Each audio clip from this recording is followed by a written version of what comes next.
Luminaries in the title of our panel. I have brought some luminaries along for it. I will allow them to introduce themselves and then we'll get into the discussion. So Hubert, can I turn over to you first? Sure, thanks very much, Alex.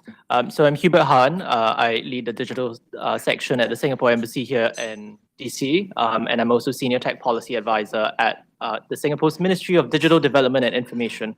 So that's what MDDI stands for here. So under the ministry, we've got the Cybersecurity Agency and a number of other statutory boards. Hi, I'm Sabine Malik. I'm the Vice President for Global Government Affairs and Public Policy and Partnerships at Rapid7. And Hi, my name is Vincent. I'm at the Swiss Embassy here in DC. Before I became a diplomat, I was doing M&As in the life science sector in Switzerland. That was my first touch point with IT, and now I'm the cyber attaché here for the last 3.5 years. Good morning, everyone. Trevor Rudolph. I lead global tech policy at Schneider Electric. All right, wonderful, folks. So as Ari said, regulatory cooperation, whilst not being the most exciting term, it is quite an interesting time for it at the moment. I've been working on this, as have most folks here, for about a decade at this point, and the level of interest has risen massively in recent years, and we're starting to see governments get more active on this topic, which is very exciting to see.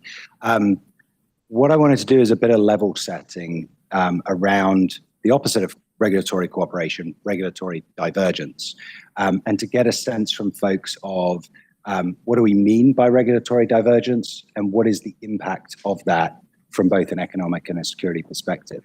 Sabine, maybe I can turn to you first. thank you so much. And just kudos to Alex also. I think part of the interest is really, and you guys saw the paper outside, but I think really capturing the moment of the fact that divergence isn't just a question of having different words on a piece of paper. It's actually the lived, breathed experience operationally of what does that mean downstream, from taking what's written on paper to then when you're implementing it, what are all the different ways the different teams in a company, or frankly, then all of the different government stakeholders that you're talking to, are they even interpreting the rules that bring those words to life in the same way? And what we're finding is that there are more stakeholders in this conversation than ever before. But that divergence then means more interpretations than ever before. Individuals in terms of government agencies, national security policies, and then in companies, also different stakeholders and business functions interpreting this divergence to mean different things for their objectives. And so that, what does that divergence then do from an economic point of view, from a national security point of view, and operations point of view, is it makes, from an operations perspective, things very sticky. It's really hard to build a machine where you want this to scale very quickly and to be able to then reduce the risk from a company perspective. You can't do that because all of those interdependencies create more risk. From an economic perspective, look, I think I can say this in this group, and I don't mean to delegitimize this point. Folks always, and when I was a diplomat too, this was a conversation of, whenever you put a new rule out, everyone's like, oh my God, another thing that we have to, meet, and it's really costly and expensive. And I think at this point, there is some understanding of also the economics of scaling that in-house when you're building those. So I'm not going to focus on that point as much. But I do think that the sort of other bigger piece, and why this is getting some resurgence on the divergence piece, is the national security implication. We are not in an environment where having all of these different rules, gets us to the place where we want to be. And because we're not at the place we want to be, that makes all of our respective governments, businesses, and everybody more at the peak of sort of being the most risk environment that I've seen in all the years that I've been doing this. And when you compound that with both the business side of it and what governments are trying to do, I think this is why this divergence then has really become the conversation, and also through a national security lens. Trevor, maybe I can turn over to you as well. From Schneider Electric's perspective, you sit in Brussels, which is one of a number of jurisdictions that has been very active on cyber policy in recent years. I'd probably add to that Australia, the UK, Singapore as well. Is this problem getting more acute as we're seeing governments get more active in the space? So there's a great quote. I wish I thought of it on my own, but I've got a CISO colleague who actually has said that the greatest threat actor in cybersecurity is actually the regulator. And I think what this person is actually talking about is how divergence actually increases complexity and makes security more difficult. So transatlantic is a term within the title of the panel, but if you just look at Europe alone, when you look at one regulation, NAS2 alone, you have 27 plus 1, if you include the UK, interpretations of what the European text actually says. And then when you layer on top of that the fact that you've got dozens of languages that you're dealing with on top of that, in different registration requirements, you can really see how somebody might say the greatest threat actor is actually the regulator. And we've got to figure out that problem, but it's particularly acute right now in Europe. And then when you layer on the transatlantic element, it's even worse. Might turn to our government colleagues. We heard Sabine talk about the national security imperative here. It seems like that is resonating more with governments at the moment, that this isn't just a case of industry not wanting to absorb additional costs or things like that, but to the point that Trevor made about complexity, that hinders security itself. Is that something that I guess your governments are considering? Would you agree with that perspective? Sure. So the short answer is absolutely. And I always go back to context. So Singapore's a really small country. It's population of about 6 million. We're 280 square miles. We've got a GDP of about 500 billion. Trade is 3 times our GDP. This is the highest trade to GDP ratio in the world. What this means is that regulatory harmonization for us is not just a good to have, it's a must have. And this really speaks to the economics behind it. But to Alex's point, and actually both Sabine and Trevor's points, the security here is actually even more important. We do believe that a fragmented regulatory landscape does mean that more things slip through the cracks. And as a specific example of that, we refreshed our Cybersecurity Act earlier this year. One of the things that we really heard from industry, the private sector, industry associations, the private sector experts out there, was that on incident reporting times, there was a huge amount of variance across different jurisdictions. So what we sought to do then was not to say, okay, we need to align across the board to have an international standard on X number of hours to report an incident, but to say, actually, walk us through your own work stream. What are you doing at D+1, D+6, D+24 hours, and then D+48 hours, right? At each of those points, where is it helpful for the regulator to come in to provide facilitation, support, bring in the rest of industry and everything else? Because that's the only way in which we can actually find out what's going on and try to be helpful. So that's a specific example where I think the security of it is very pertinent now, especially as we see different threat actors come about. I think for Switzerland, what's interesting is we are the 20th economy in the world. We're one of the most integrated economies in the world in terms of interdependencies and exports, imports with countries globally. Our biggest trading partner as a country is the US, as a region is the EU. And then after the EU, you have the US and then China, so which are 3 de facto regulatory blocks, if you want. And we're not part of the EU. We're obviously not the US state, and we're not a Chinese province. So we have no direct say in any of the regulation happening in any of those 3 countries, which however do directly impact the Swiss-based companies doing business with those countries. And I think you started the questions for us with the national security angle, which I think is a very American way of framing it. Maybe critical infrastructure security is something that is present very strong in Europe as well. And then you have the privacy component, which is leading a lot of the EU work as we see it. So it's Switzerland has a national interest in trying to facilitate harmonization of those approaches going forward. Excellent. And I commend both governments that are doing great work on this already, right? The Swiss government within the counter-ransomware initiative has been doing great work on a piece of it. The Singaporean government consistently over the years has been driving alignment and more recently signing mutual recognition agreements, which I think will get into in a moment. I just wanted to add a definitional aspect to this as well, because when we talk about regulatory cooperation, there are different pieces to that puzzle, right? And this is where I do a shameless plug for the report, which is out front. So grab a coffee. As we think about it, are three kind of pillars of this. There's the reg diplomacy, which we think of as before you've made a regulation, what are you doing to make sure that you're going to be relatively aligned? There's the regulatory alignment or harmonization piece, which is how we're going to take two different regulations and make them closer. And then there's the regulatory reciprocity, where you look at things like mutual recognition agreements and how do we, even if they're different, build a bridge between them so that you're not having to comply with multiple different regimes. Thinking through, because Hubert, you mentioned incident reporting as one particular area that came up in Singapore's update to its Cybersecurity Act. There are a lot of different pieces of cybersecurity policy that have been developed in recent years. Another thing that a report does is kind of look through all of those. This could be critical infrastructure ledge, incident reporting, ransomware reporting, and so on. When you think of this as a company perspective, I'll go to you first again, Sabine. Which of these issues are most pressing? Where should we be focusing our attention initially?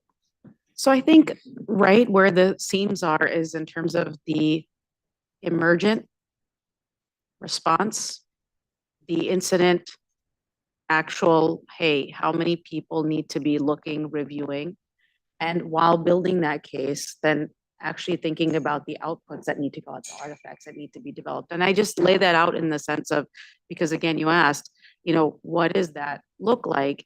If we have to think about at every one of those stages, potentially being in multiple markets, multiple jurisdictions, at each one having a different point of not only contact, but then an hourly requirement.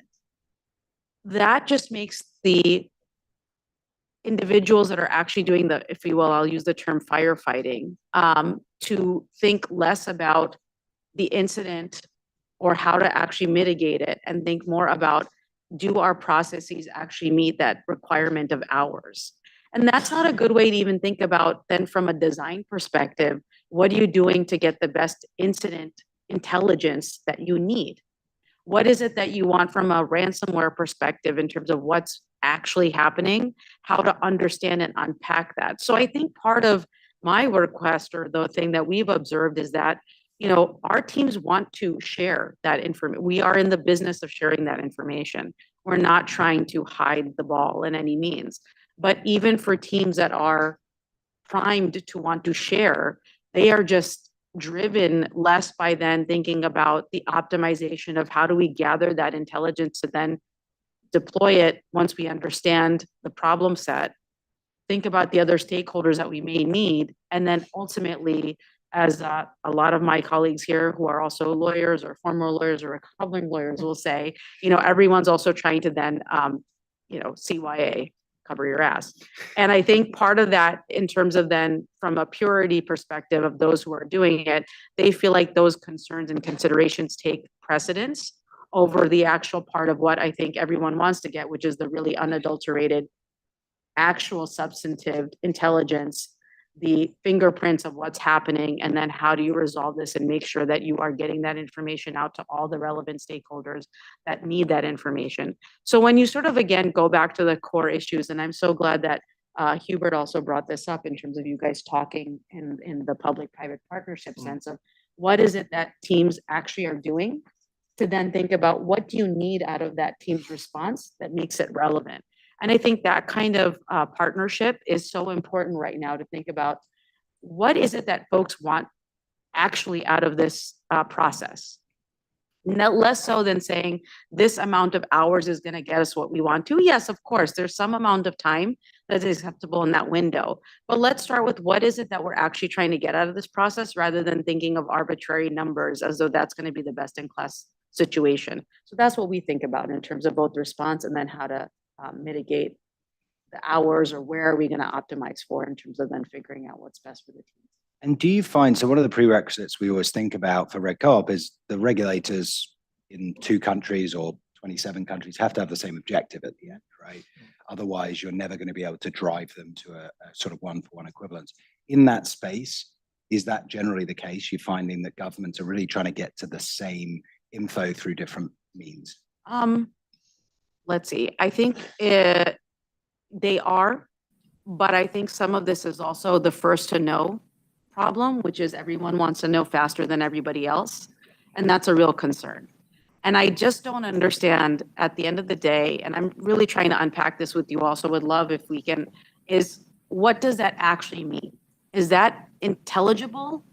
Is that give you some sort of perspective that'll help you figure something else out? If it is, let's unpack that, because I think part of what, when we talk about compliant, and I actually don't like this term compliance and security, let's put that aside. Like all of these different heuristics people use to explain this. It's a risk problem. Ultimately, someone feels like they're being de-risked by getting that information faster, quicker. And if that's the case, what risk is the problem here? Because I think so much of it, even in that cooperation sense, is if we can get that information out in the best way possible to everybody, what are we missing here? And if specific stakeholders have concerns, I think let's also manage those concerns in a way that then gets folks what they need. And again, I won't go into then the sort of intelligence piece of this because we don't have a colleague here who can speak to that right now. But I think in terms of then also intelligence gathering methodologies, all of that sort of thing too, I think everybody does probably not want unadulterated filtered material. They want something that's actionable. That's unique, and that's something that we find consistent. But what does that then translate to in terms of hours or this sort of arbitrary sense of, you know, if you do it within this, it gives us qualitative information. I'm not sure I figured out with talking to all these government stakeholders, especially over this last year, and Alex, you've been in so many of those conversations too. What is the goal with that? Why is that the chosen heuristic or metric? Not still sure. Yeah. Either of our government colleagues want to give us a sense to put you on the spot? I think one initiative which the Swiss colleagues have been driving was within the counter ransomware initiative, which had the work stream looking at collecting international best practices on incident reporting of cybersecurity, and also suggesting a draft of a standard form with the key information to be transmitted with this incident reporting. And so I think it's part of the ongoing efforts to try to find an international agreement on what this could look like, and to align also the needs and wants behind how it might be different now and on this common project. And so with the Swiss National Cybersecurity Director Florian Schütz used to be first in the defense industry, and then the biggest online retailer in Germany, actually, I think one of Europe. So he has a very practical mindset when it comes to guiding the Swiss work on this topic, and I think that's something we'll continue to pursue as well. I particularly like that. I mean, I think the first one's great, stock taking, right? Understanding what's out there in the world. But I love the second idea, in part because it's so delightfully boring that it might just succeed in solving some of the problem. Why do we not have a common form that, even if the timeline's 24 hours or it's 72 hours or it's 6 hours, at least companies can fill in one form that asks the same set of questions and know that every major economy is going to accept that. The amount of time saved in the midst of an incident by doing that, it just seems like as I say, a delightfully simple and boring idea. So kudos to the Swiss government on that. Yeah, I mean, that sounds like a great idea. I will add, from a national government perspective, that sometimes there are deviations that require slightly more onerous or less onerous obligations on the part of companies. And I'll give you a specific example, again, under our Cybersecurity Act. One of the categories we introduced was systems of temporary cybersecurity concern. What this means is that during, for example, high-level summits, or we hosted the Youth Olympic Games about a decade ago, we hosted the Trump-Kim Summit about 6 years ago now. These are incidents where we would expect that the threat would go up in terms of cybersecurity incidents, pre-incidents. what we then do is to ensure that the systems that would be critical to the functioning of these events would be subject to the same level of responsibility or obligation as your CII owners. And the reason we do this is to have absolute clarity that, look, this is a very time-bound measure. You are not required to do this outside of May to December or whatever the time period might be. But that requires a certain appreciation of the local context as well. So this is not to say that I wouldn't agree with 6 hours, 24 hours, 48 hours, a common form. It's just in terms of the implementation of that, I think there still needs to be a bit of appreciation for local context.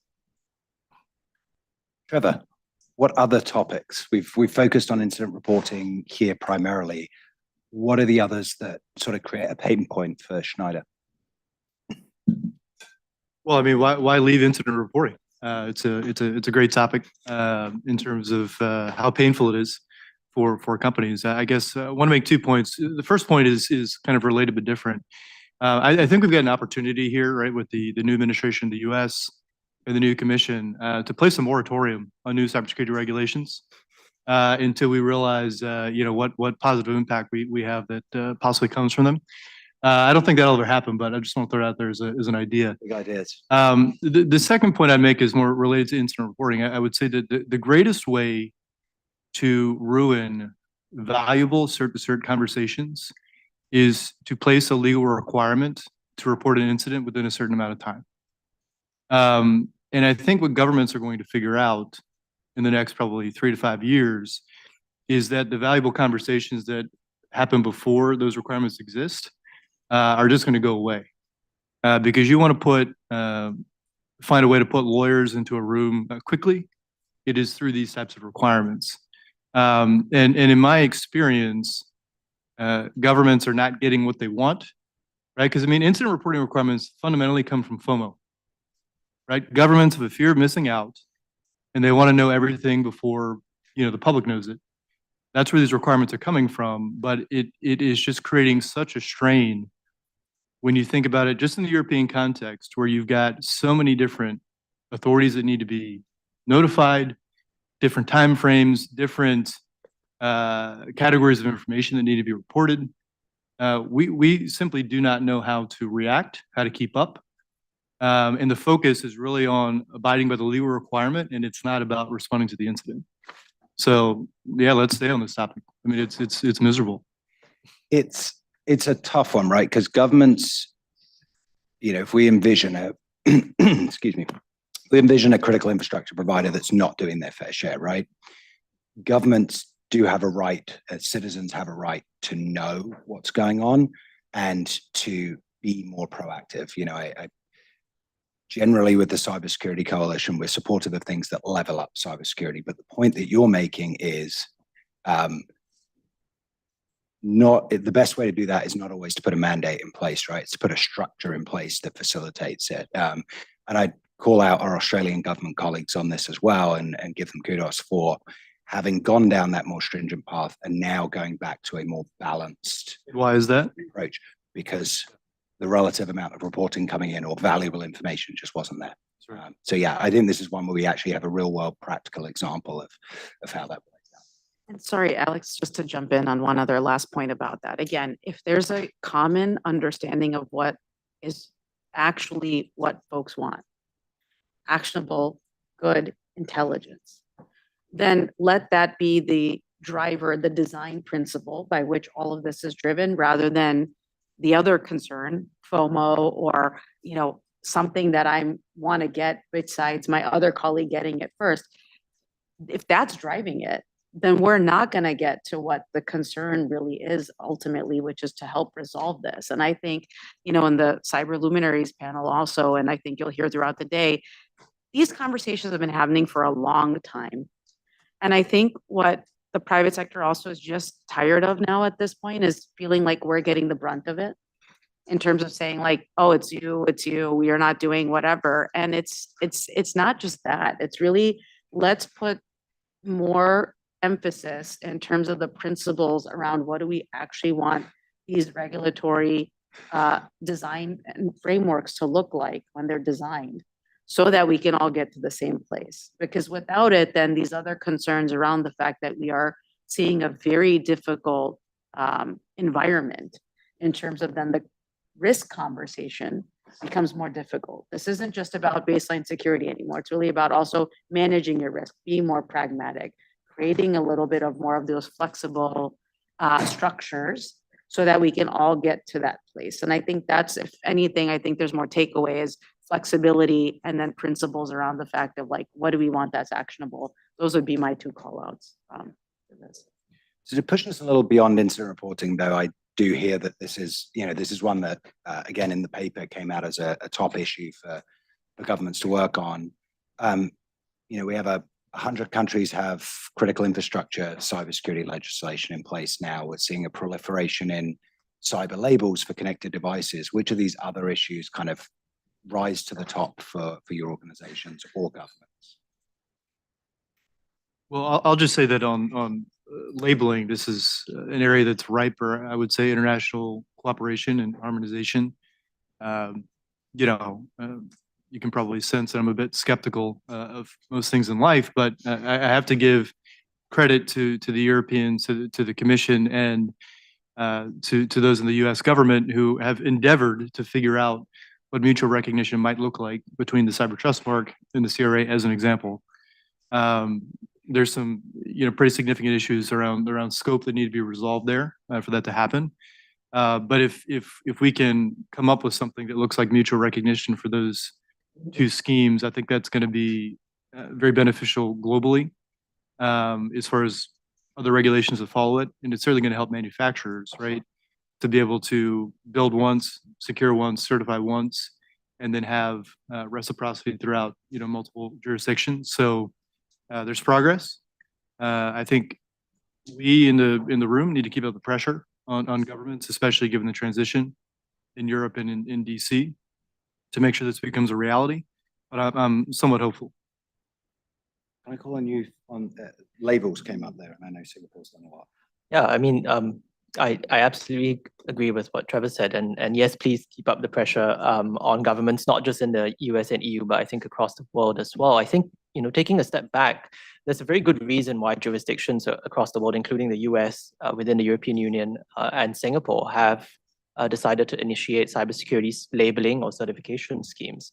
Obviously, that recognizes that there is a certain evolving threat, especially with the cyber-physical nexus. But beyond that, countries have started to take the lead on this at a national level. Singapore's recognized that, as I said right at the beginning, we're a small country, right? If we have a standard that doesn't map to any others, it's just going to introduce friction and business costs.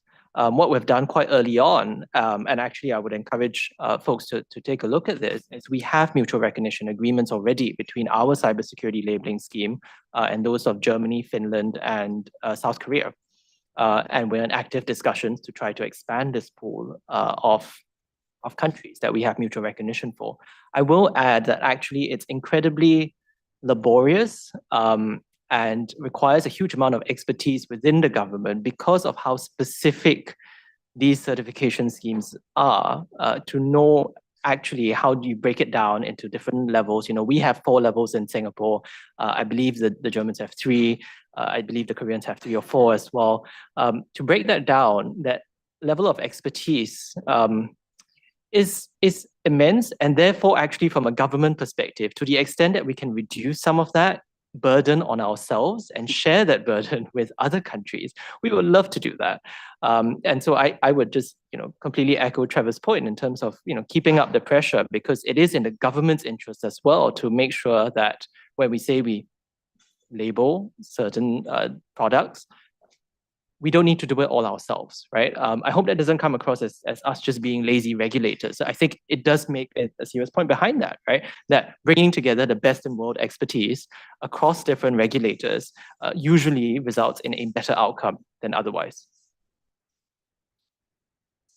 Maybe one Swiss initiative I can mention, which is in that space is I just came off a call 2 hours ago between Swiss and US experts from NIST about the cybersecurity framework 2.0 and how Swiss experts, also from the government, and how and their industry counterparts can feed into the efforts of breaking down how this framework can be applied to specific industries or use cases, etc. So there's a whole work there, which also comes from the political will at the top level at NIST and from the Swiss National Cybersecurity Center to work together on improving those standards and making sure they reflect also to some degree the Swiss input, as any community member can provide input, but then also get adopted by Swiss actors in the field.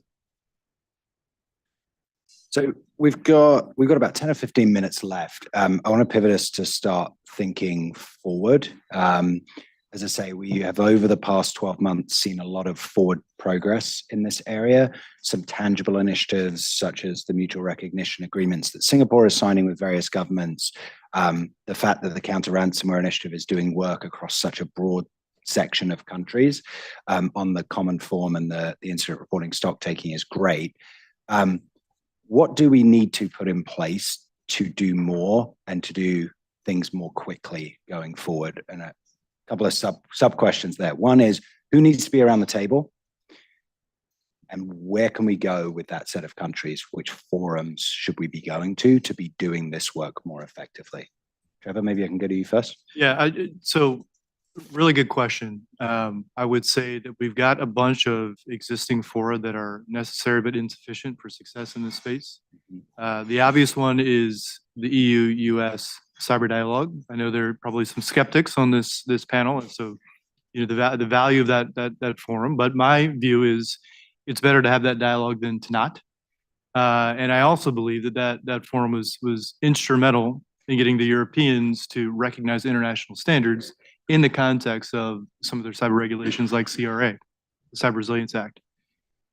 Where I think it's insufficient is we do not have a forum, a mechanism to have groups like the US and the EU, Singapore and China at the table discussing cyber regulations.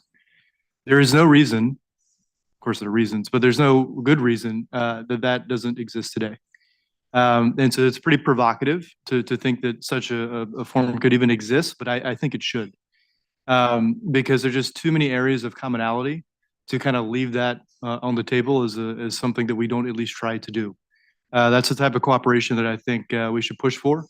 And it will probably lead to better understanding between different regions, and I think that's a good outcome. Yeah, let me pick up on that.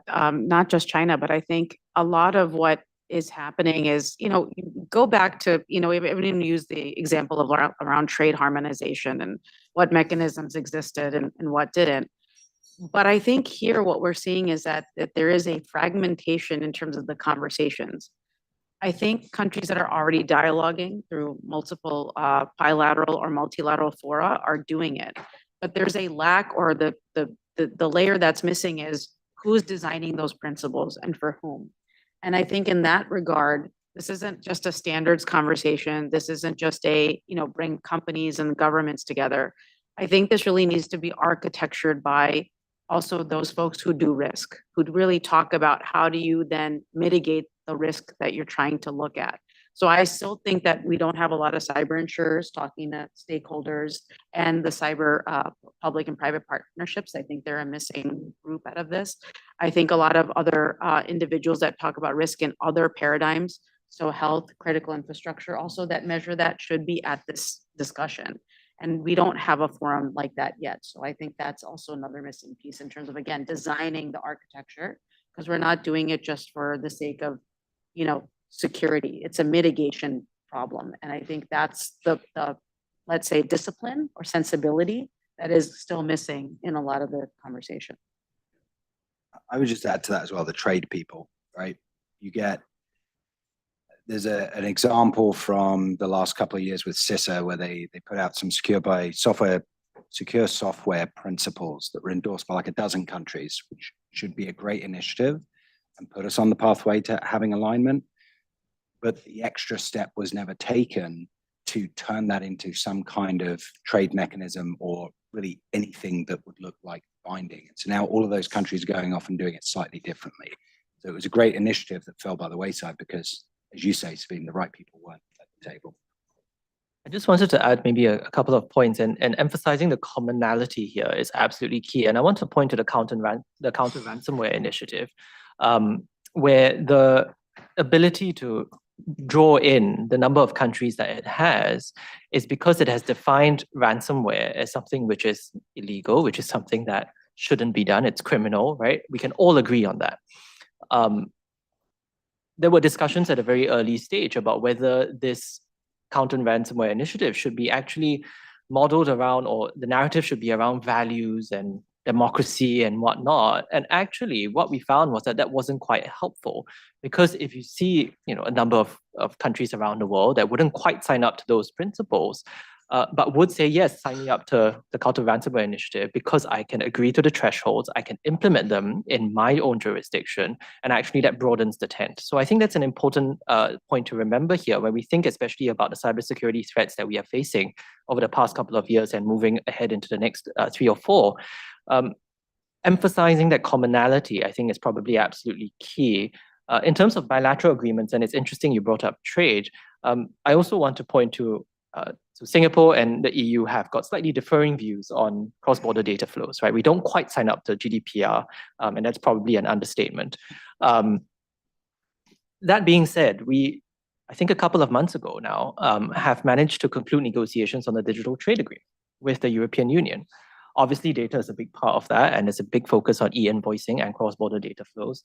Now, neither of us gave up our red lines or our own position, but within that framework, because we could recognize that there was business benefit and trade benefit to getting a digital trade agreement, we managed to get to the finish line, putting aside obviously some of our reservations and everything else. But I think that goes to show that even where there are philosophical, principled differences in the way we approach some of these things, agreement is still possible. And I think what we're talking about here in terms of cybersecurity in particular, is entirely ripe for that. Now, looking at it from a Swiss point of view, I think one thing we've been doing for a long time, because we are so deeply integrated into the European Union's economic networks, is compatibility and reciprocity agreements. For example, for GDPR, we did review our Swiss Data Protection Act, and it's not quite at the same level, but it's good enough that it's being recognized by the EU. And I think whatever we can do in this area, especially in times where trade agreements are becoming increasingly rare in terms of successful negotiations, that's a venue to pursue. And then maybe one thing which I can mention en passant is the OECD. The Working Party on Digital Security is chaired by Switzerland, and this topic has been addressed or will be addressed in the close future, even though there's no date or modalities known yet. But it looks like there's enough interest to maybe get the discussion and some process going there. Which is excellent, because there is no perfect forum here, right? But I think that one captures not only the transatlantic piece of the puzzle. I think Singapore is not an OECD member, right? But it's probably about the only country that's of the core ones, them and China, to your point, of the large economies that tend to move very quickly on legislation in this space that are not around the table. And as I understand it, the OECD can have non-members sort of participate in the process as well. So that'll be a particularly interesting. Yes, yeah. Excellent. I want to turn to one final question, which is, again, keeping with that looking forward idea. Over the next 12 months, what are the key steps that you would like to see governments and or industry take that you think could most quickly help to drive forward this agenda and maybe seize the moment that we sort of have? Maybe I can go first. It really is about multilateralizing agreements. And I say that because today, what we've all spoken about over the past 45 minutes or so, incredibly bilateral in the way we are talking about it, either bilateral in the form of government to government or government and private sector. There isn't that quite, triangle and as you broadened it out even more to bring in stakeholders, national governments and the private sector together in order to precisely harmonize. And I always think back to what became an election issue here in 2016, the TPP. Initially, this was started by a bunch of 4 countries, very small countries, Singapore, Brunei, New Zealand, and Chile, none of which on their own, excuse me for my Brunei, New Zealand, and Chilean colleagues, because I'm gonna lump you with Singapore in saying that we're relatively small countries, right? In and of ourselves, we don't hold that much economic weight. Together, we had a Trans-Pacific partnership that then started to brought in folks like Japan and Korea, on the verge of bringing in the United States until the 2016 election, but really built up this groundswell, right, of sentiment and actionable sentiment towards a positive, constructive end. And I think that's where a country like Singapore views our role, in that we can start small and actually build on the basis of principles and how these are fleshed out, and hopefully generate something a bit bigger. So the cybersecurity labeling scheme is one great one, mutual recognition on that front. So maybe not something that we should focus on, but a hope on my part is multilateralizing some of this. And just wanted to say that please view Singapore as a partner in all of this. From the private sector point of view, I just think, again, another area is to, along with the very formal discussions, is to continue to build those partnerships. That input, collating that input, and then more importantly, making sure that they are allowed to bring that point of view. This is not even through just formal channels of having, rules and then basically opening it up for a process to do all that. I mean to say, when you're ideating at every one of these levels, is to have that partnership and then also to widen it out. I don't think even between the folks that are here, the biggest stakeholders that actually weigh in terms of how do you design your risk programs, this is again for companies, they're not here. I mean, I think that's a real glaring example of where we just need to do better on that front. And just to pick up on Hubert's point too, from my time of being in that world when TPP was a discussion, was the idea that you can take one of these areas and really sort of operationalize how do you want to do it just by a few countries and by a few stakeholders doing it is really a lovely, lovely way to sort of then bring more people together because they're seeing that momentum. So picking up on what Trevor said, I think asking for that, being a little bit more in terms of asking that we want this design, we want more of this conversation, bringing those stakeholders together, more of that public-private partnership. And then lastly, I think, companies will be able to put the time and the energy and the resource towards it, because at the same token, they really do. They don't want to be in this position every single time. It's not good for anybody. Yeah, it seems like we've walked down a path that nobody, government and industry, is happy with, and yet we're there. So we've got multilateralize, I'm going to say multi-stakeholderize, maybe is a word. Have you got an M word for us? I do. Okay. You go first. Then. Well, no, I just want to go back to my idea of a moratorium, which if there's press in the room, for the record, that's not an official Schneider Electric position. However, it's a really good idea.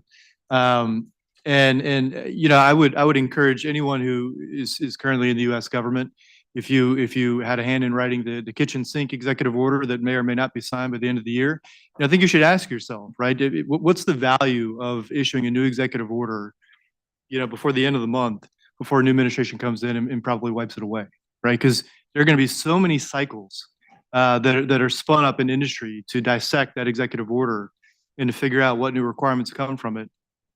When again, it could just be wiped away in a matter of days. So I think the bar has to be really, really high for new cyber regulations in 2025.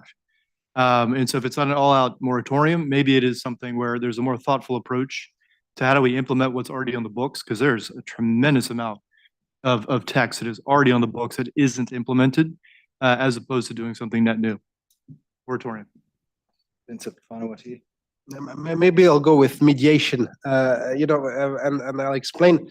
So Switzerland is stuck between the 3 de facto regulatory blocks, the US, the EU, and China, and at the same time, we also kind of have a unique position, maybe as a honest broker or as an interested party to help find compromises and harmonize some of what is being done. And I think you have to be very modest when you look at it. You have to look for small wins and concrete opportunities to make a difference.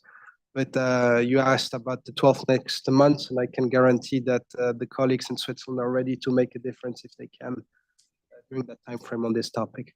Excellent. And thank you to both governments for the work you've already done on this. Both have been real international leaders. That leaves it to me just for a couple of thank yous to close us. First of all, for the white paper, thank you to Alexis Stafaro, Inez Jordan-Zub, and Adam DeBell for all the work they put into it. And finally, a big thank you to my panelists. Please join me in giving them a round of applause.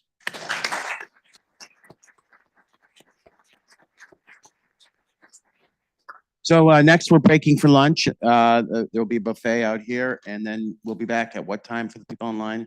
Belly, can you look at that? When's Jeff Green coming? 12:45 Eastern time for those to be back online for Jeff Green. Thanks. Thank you, guys. That's it. Sorry. Some more of you. Thank you so much. See you soon. Hopefully around DC. Yeah. As always.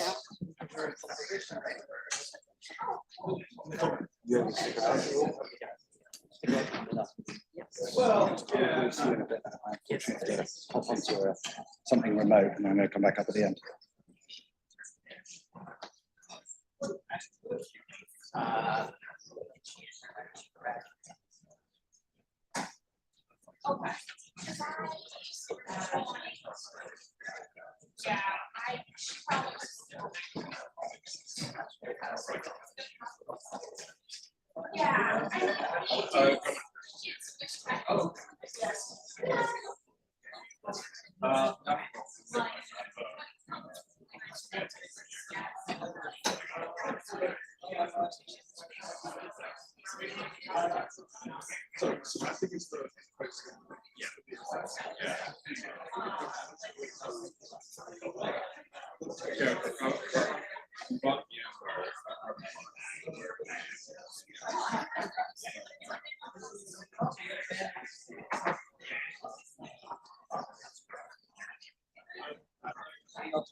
Hi, everyone. We're going to get started again.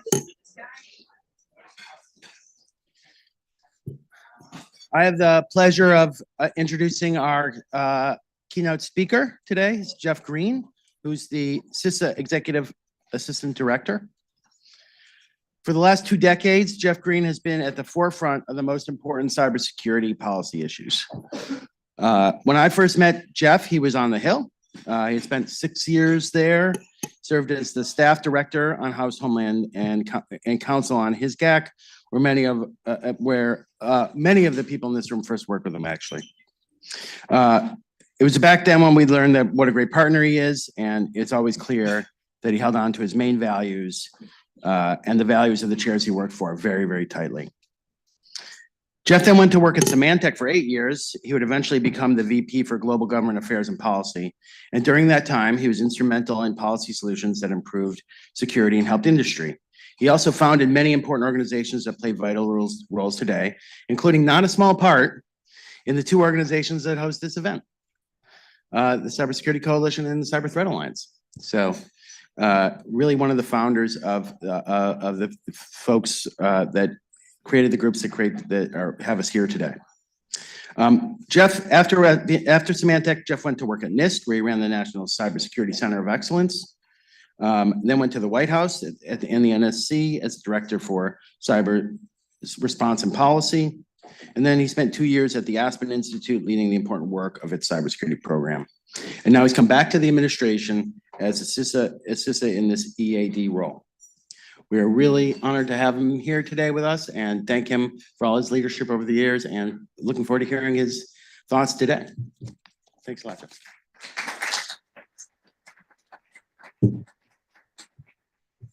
Thanks, Ari. Whenever anyone goes through my bio, I think most people are thinking like, man, that guy can't keep a job.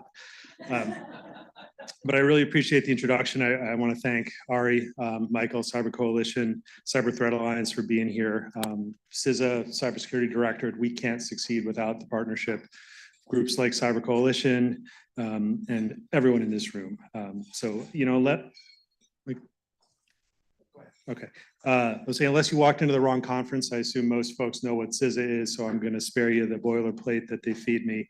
Instead, I want to talk a little bit about some of the things that we've done in the Cybersecurity Directorate during the 4 years that I've learned a lot about in the past 6 months. So I'll talk a little bit about some of our recent accomplishments, and hopefully I'll have some time. If folks have questions, I'm happy to take them. Note that this list is totally mine. It's Jeff Green's thoughts after 6 months at CSD, not officially sanctioned or what necessarily the department would say is our greatest hits. But I'm going to start with my favorite, which is Federal Civilian Executive Branch Cybersecurity, the FCEB. And I can see people reaching for their phones. I promise you, it's less boring than it sounds. And I think that there are some lessons here that we can apply pretty broadly to federal network or federated network security. So if you rewind to late 2020, SolarWinds happened, impacted 9 federal agencies, a good chunk of the private sector. And from a federal perspective, when we look back, we saw widespread systemic issues in federal cybersecurity. And I came into the White House, I was a NIST detailee early in this administration. As those reviews were ongoing, we were working on a cybersecurity EO. And what we saw during the after actions was agencies were seeing events that were part of the campaign, but the government didn't have enough data and they didn't have the visibility across agencies to correlate, to put it together and see that this was happening. So we set out to address both of those. Hopefully the plan of finding malicious activity sooner. Efforts start at the top. The president signed the Executive Order 14028 in the spring of 2021. So we had the policy in place. And then Congress provided the resources, the fundings, largely through the American Rescue Plan Act. So now you had the resources. The challenge is, what can you do with it? From a personal perspective, I kind of checked out for a while. That summer, ransomware became an issue, and then we got involved in Ukraine, and I stepped back, and I knew that CISA and I knew that OMB and others were working on this, but kind of wasn't tracking it. Fast forward June 2024, I onboarded CISA, and they start giving me all the indoc, and like, wow, I could not believe the progress that CISA had made, that the FSAB had made, I would not have thought it was possible. Some specifics. Today, through our CDM dashboard, we can see over 5 million devices across 94 agencies. 3 asset clouds, mobile, cloud, traditional. This includes processor models, firmware, what software is installed, patch status, et cetera. Among other things, we can do really effective prevalence checks when we need to. For instance, if there's a new known exploited vulnerability that comes out, within hours, we can see where it is in the federal enterprise.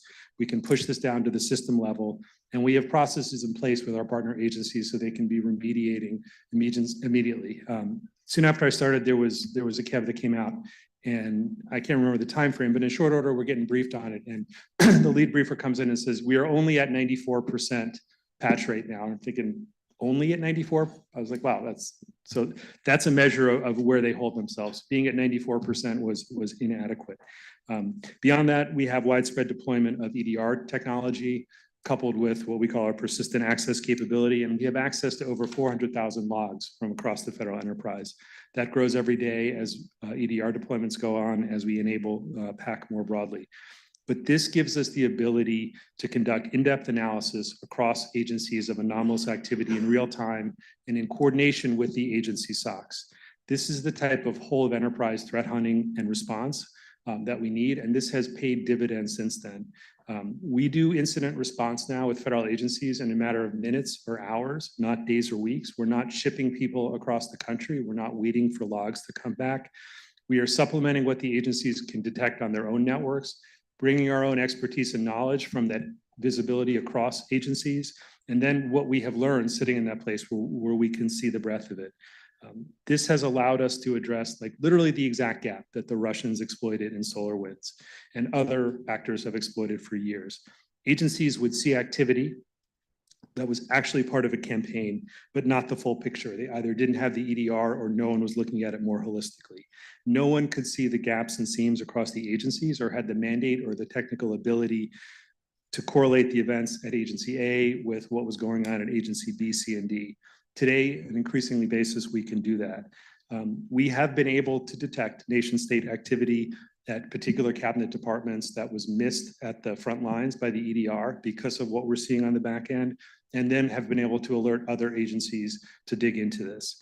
Our ability to do this is essential as our adversaries, particularly the PRC, evolve and move to new techniques. So I want to pivot off of that to talk a little bit about the PRC, some of the other work that we've done.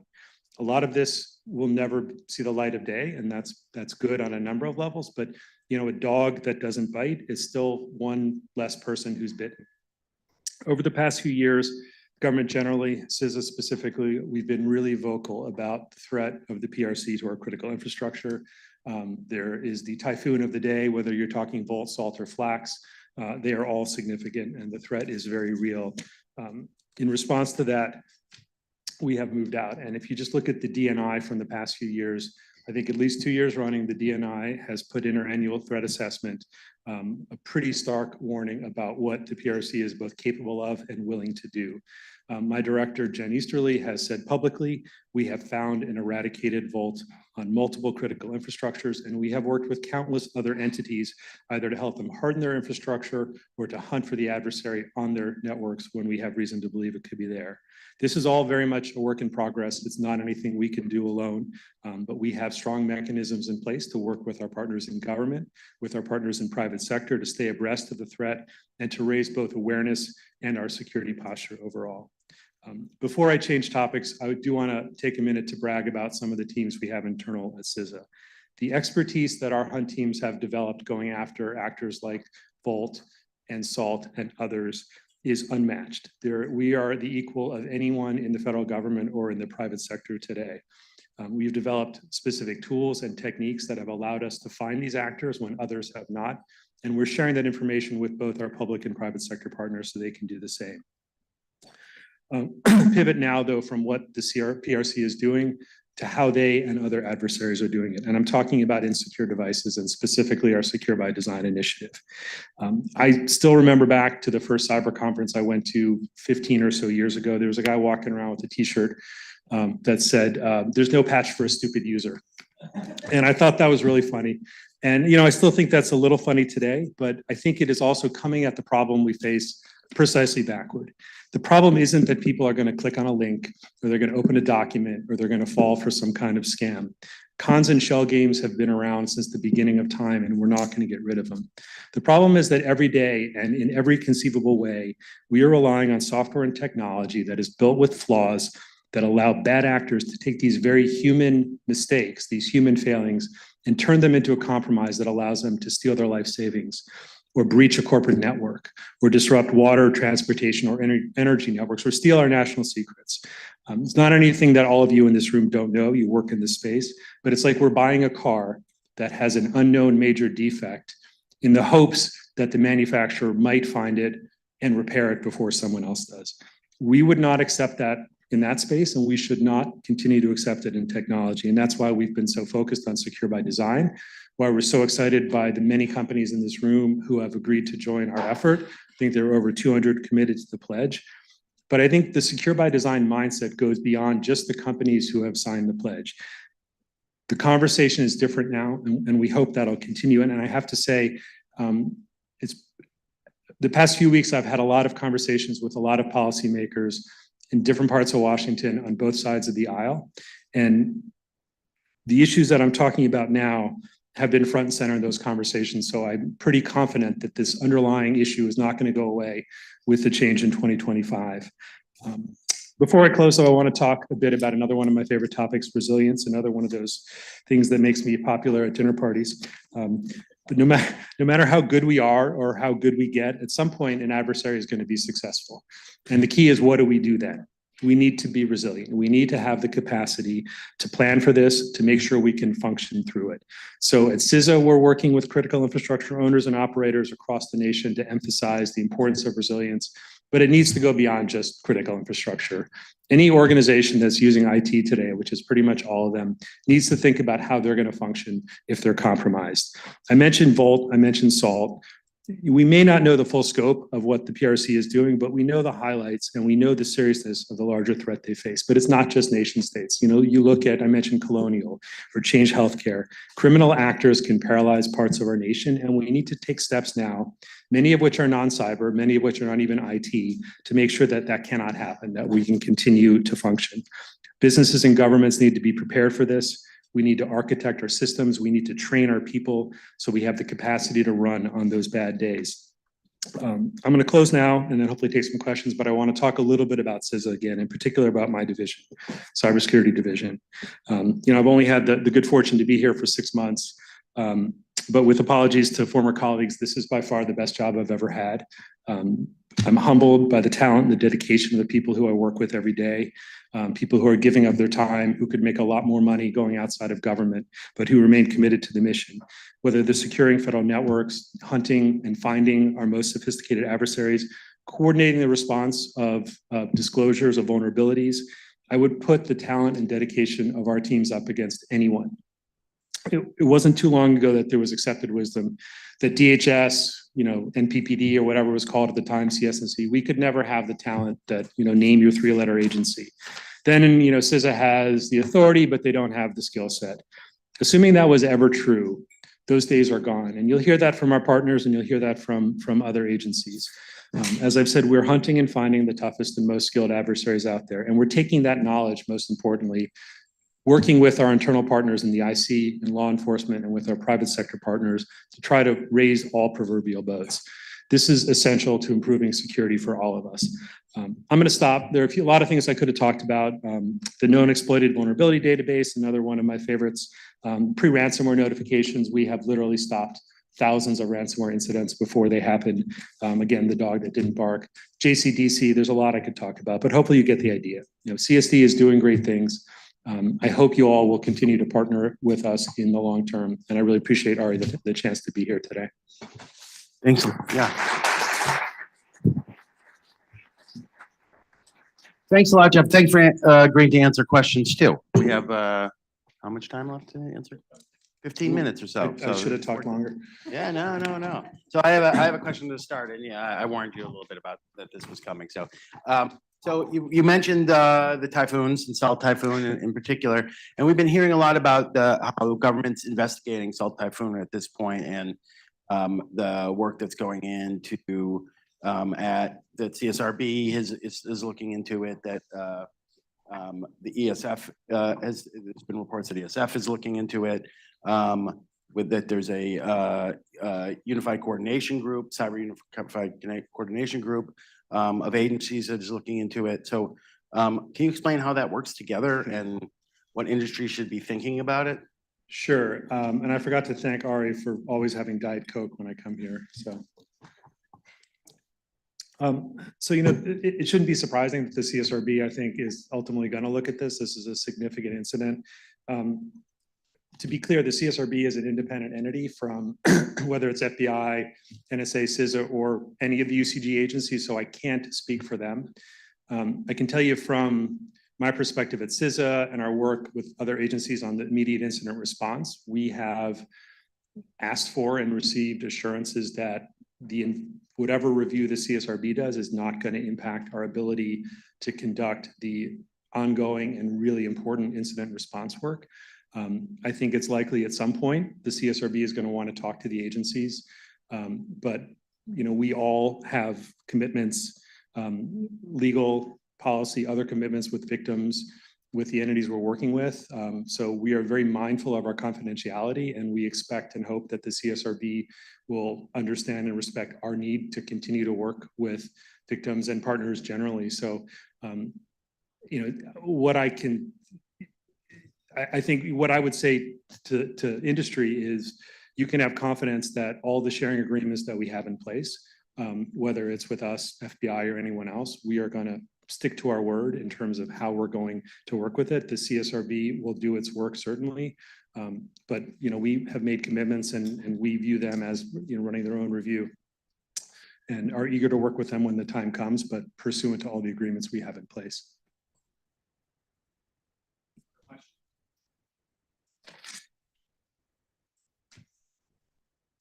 Wow. I really should have talked longer.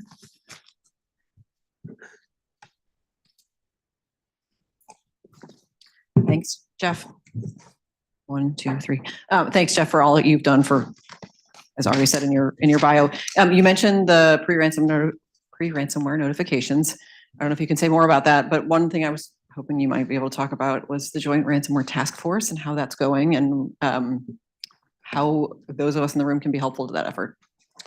So PRNI First, it is an initiative we've had going for a few years now, working with some of you in the room, many others. And I think I forgot, I didn't get an update before I came here, but we have done several thousand notifications to entities of different stages of compromise or intent to compromise, all of which is, I assume you understand, is not public. You know, we've gotten several private accolades, but our goal there is to get inside the loop. And we've had really good success working with our partners and working with the private sector and working with government as well. The task force, I have to confess, something I thought I was going to be more involved in, but very few of my days since I started have gone the way I expected them to. So you know, it is, to me, when I would put PRNI in a bucket of like, we're the immediate, you know, fire department, ransomware task force, we're looking at long-term implications. So I'll have to give you a get back on that. I wanted to get in touch with Brian and others, but our focus, unfortunately, has not been on the strategic as much as I had thought it might be.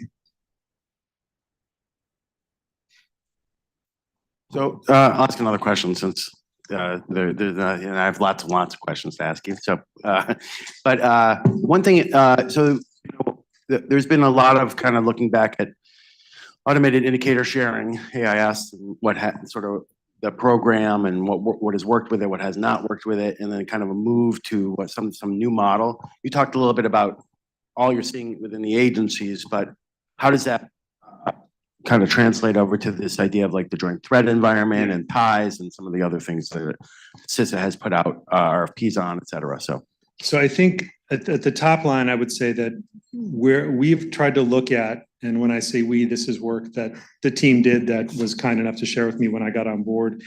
is how what we know and what we do can add the most value. And where a lot of our work landed is quantity over quality. Pushing out a huge volume of indicators without giving a ton of context wasn't super helpful, particularly with the growth of the private sector and the ability in the private sector to have threat information out there. So what we have focused on, and this is still an evolving process, but what we have really focused on is highlighting areas where we really think the private sector or certain industries can make progress. So if you look at the different reports and alerts we put out, we put an incredible amount of thought into, does this merit an alert? And how do we put an alert together that actually will lead to a good result? So we're still in the middle of the evolution, but I would say that the biggest thing that we're trying to do is shift from that, push out as much information as possible, as opposed to taking what the government knows and does and using that to inform the quality and the importance of what we're pushing out.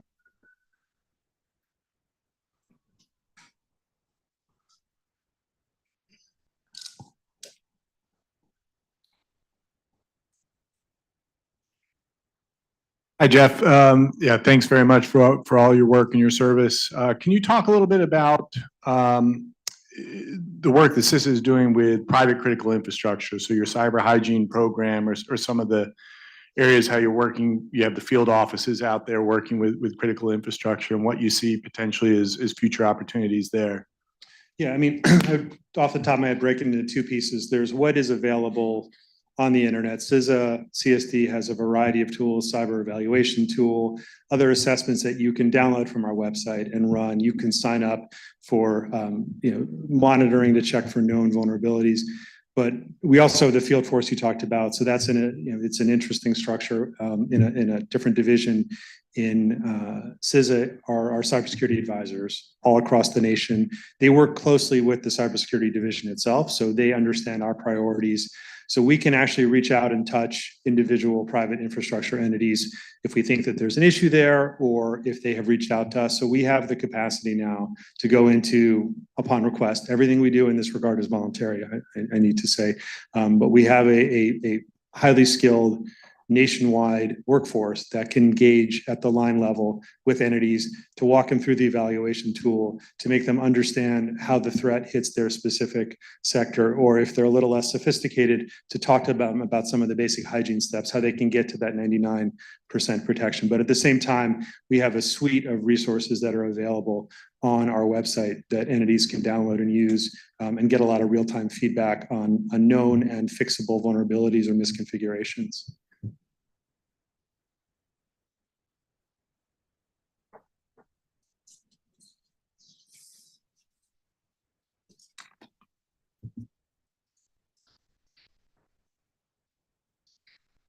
Hi, my name is Dee. I'm from Schneider Electric, and we do a lot of work with you guys related to exactly what you just talked about, the threat intelligence and kind of animating end users to take some action on what they now know to be risks. So one of the things that we have been thinking about a lot is how to kind of animate those end users to move quickly. So I think the spread of the information is definitely helpful. A lot of the context and the collaboration between some of the industrial companies is great, but really getting end users to act on that and remediate all of this information, all of the things that are shared is something that remains a challenge. I guess I just want your thoughts on that. And then also with all of the like OEMs that you do partner with, like kind of where do you see our role in that space? Well, first, thank you for your great partnership with us now and in the past. Schneider has been a terrific partner. That going back to when I first started working on cyber as a policy issue, I used to say it didn't matter how loud you yell if people aren't listening.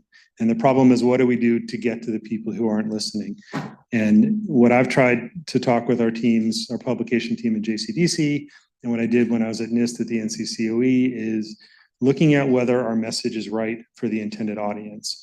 Thinking back to some of the publications I've seen in different parts of my career, you see things that are styled as, this is for the CEO or the executive team. And then it would have deep technical explanation of how a company or an organization get compromised. Like there's a total disconnect there. Like C-suite doesn't need to know buffer overflows are bad. C-suite needs to know if you're doing things that are preventable, your customers are going to get pissed off and your revenue is going to go down. So matching the message to the audience to me is essential. And I think that is something that I've talked about a lot with our teams. I think we do it sometimes, not always. We're working on getting better, and the team is very interested in that. So that's part of it. Your other question was OEMs. I guess it was kind of implied there's collaboration. Oh yeah. So I think helping to lift up the message, or if you have messages that you're putting out that you think would be useful for us to lift up, one of the, not singly, this is not a Schneider thing, but generally when I think about how we interact with partners, if you talk about secure by design, it's a pledge. Okay, great. What's going to happen? How do we actually see or know if that's working well? One of the things that we thought we would see, and we're pleased to have seen, is an uptick in self-reported vulnerabilities. And some of the partners we talked to said, hey, you need to help us out because we're getting criticized because we're like, you have more vulnerabilities. And so for us, it's important to message. That's actually a good thing. That shows an organization is committed. They're finding their own problems. They're fixing them before a bad actor can get at them. And they're probably putting in better practices. So letting us know where there are areas where we can't always, take your brand and amplify it, but we can point to practices that we think are leading to more secure products, or if there's a specific issue in your sector that we can raise up. In many times in the short time I've been in this role, we've worked with either companies or sectors if there are specific messages we want to get out. JCDC has an incredible mailing list. We work closely with our partners at NSA if we need to use their collaboration center to find the right audience to get a message out. I don't think we have a clean answer for how to get every message out because everyone's going to be a bit bespoke. I think probably the best thing I could offer you is you should have one entry point to the government. If you talk to someone at JCDC and we don't have the best answer for how to reach people, we should be able to get you to the right person or internally route that for you.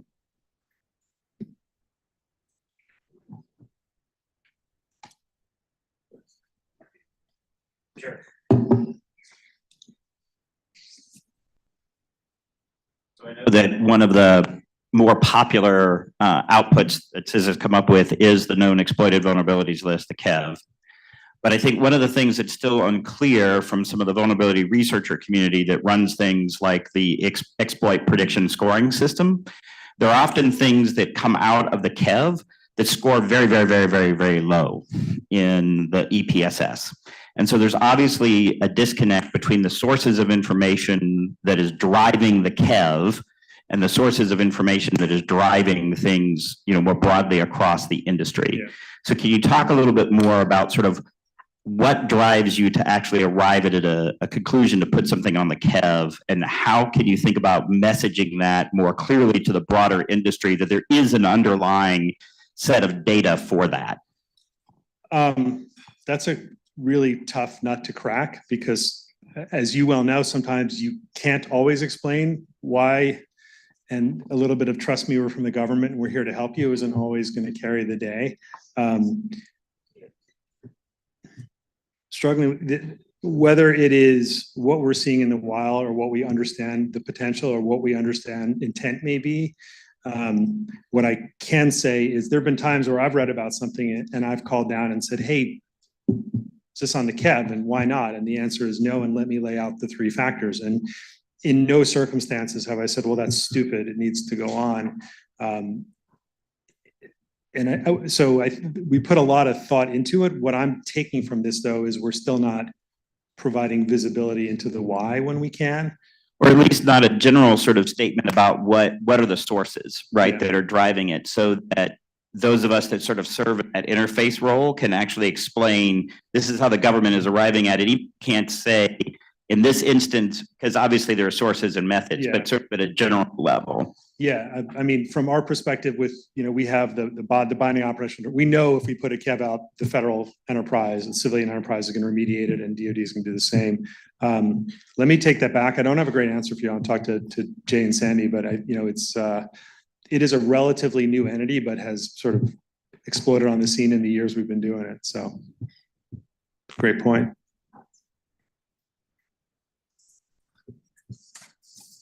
All right, great. Thank you.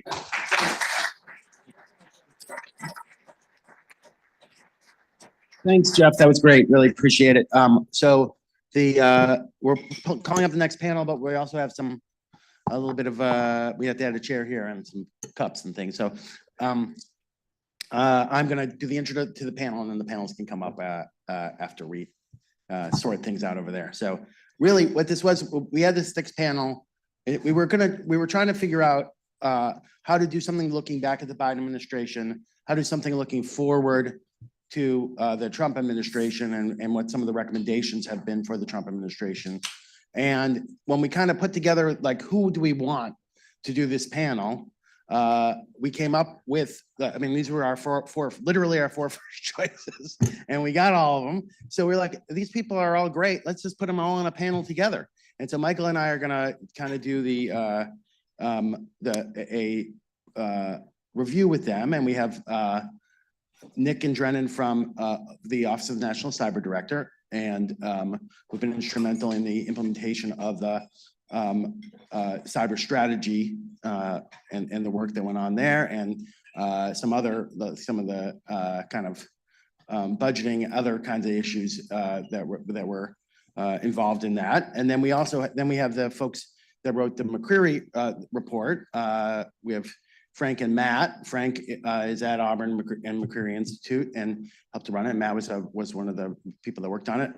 Michael also worked on it, we have to say. So because part of the reason because Michael worked on that, I'm going to play the ghost of cyber policy past and talk to the Biden people, and Michael will ask the questions, go forward on the questions about the McCreary report, since he had more to do with it.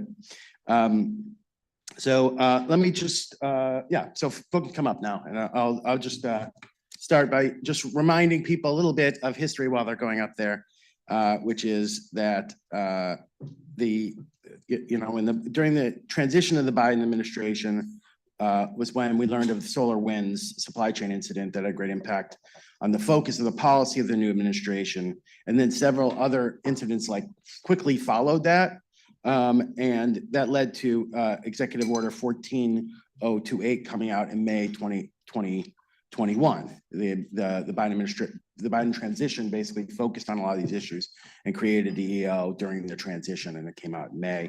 And then at the same time, Chris Inglis was nominated to be the first national cyber director. I think it was April he was nominated. So right before the EO came out, and he was going to be responsible for setting up that office, and among other things, would draft the national cyber strategy. So I just raised those kind of two issues to kick things off.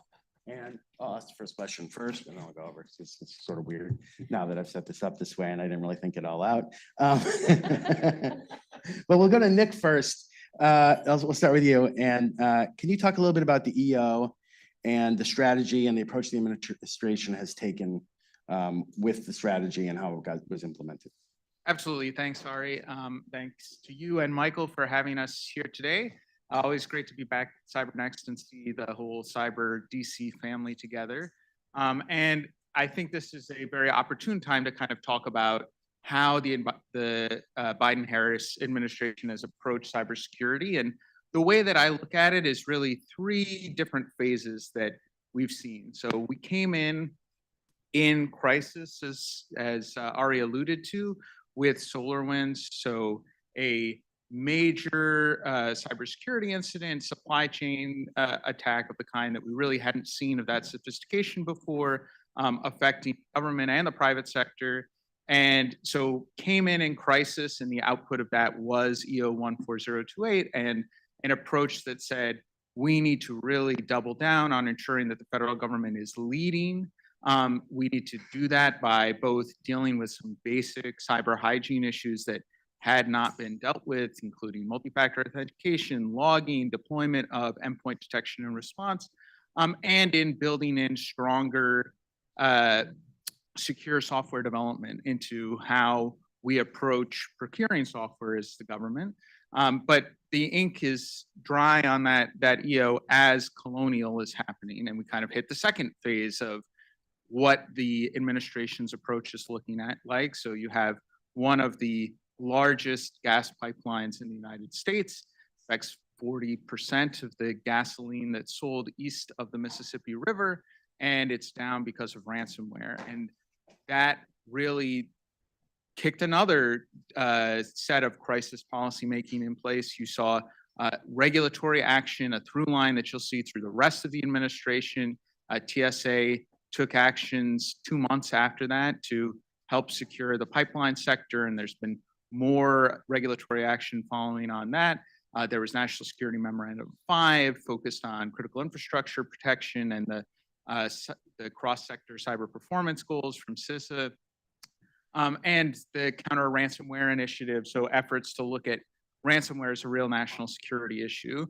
And then the final thing, though, is the strategy, right? That's really the final phase, I think, of how we looked at things. And the point that was really articulated in the strategy by its authors, the folks who are leading it, Chris Inglis, Rob Kanacki, Matt Farron in the room here, was we need to take an affirmative vision. We need to have an affirmative vision for what cyberspace wants to be. We will not win if we are always reacting, if we are doing policy making because, you know, the adversary threw this punch here, and so now we need to put our shields up. Instead, we need to articulate the vision of the world we want to live in cyberspace, and then build towards that. Because if we are ceding the initiative to our adversaries, we will never get where we want to be in cybersecurity.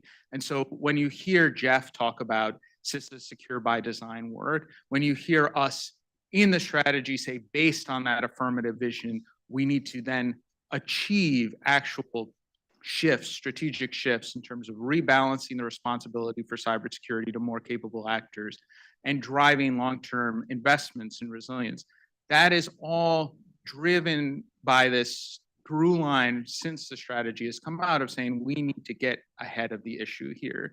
We cannot be just waiting for the next crisis and doing policy making just based on what our adversaries are doing to us. We need to set the stage.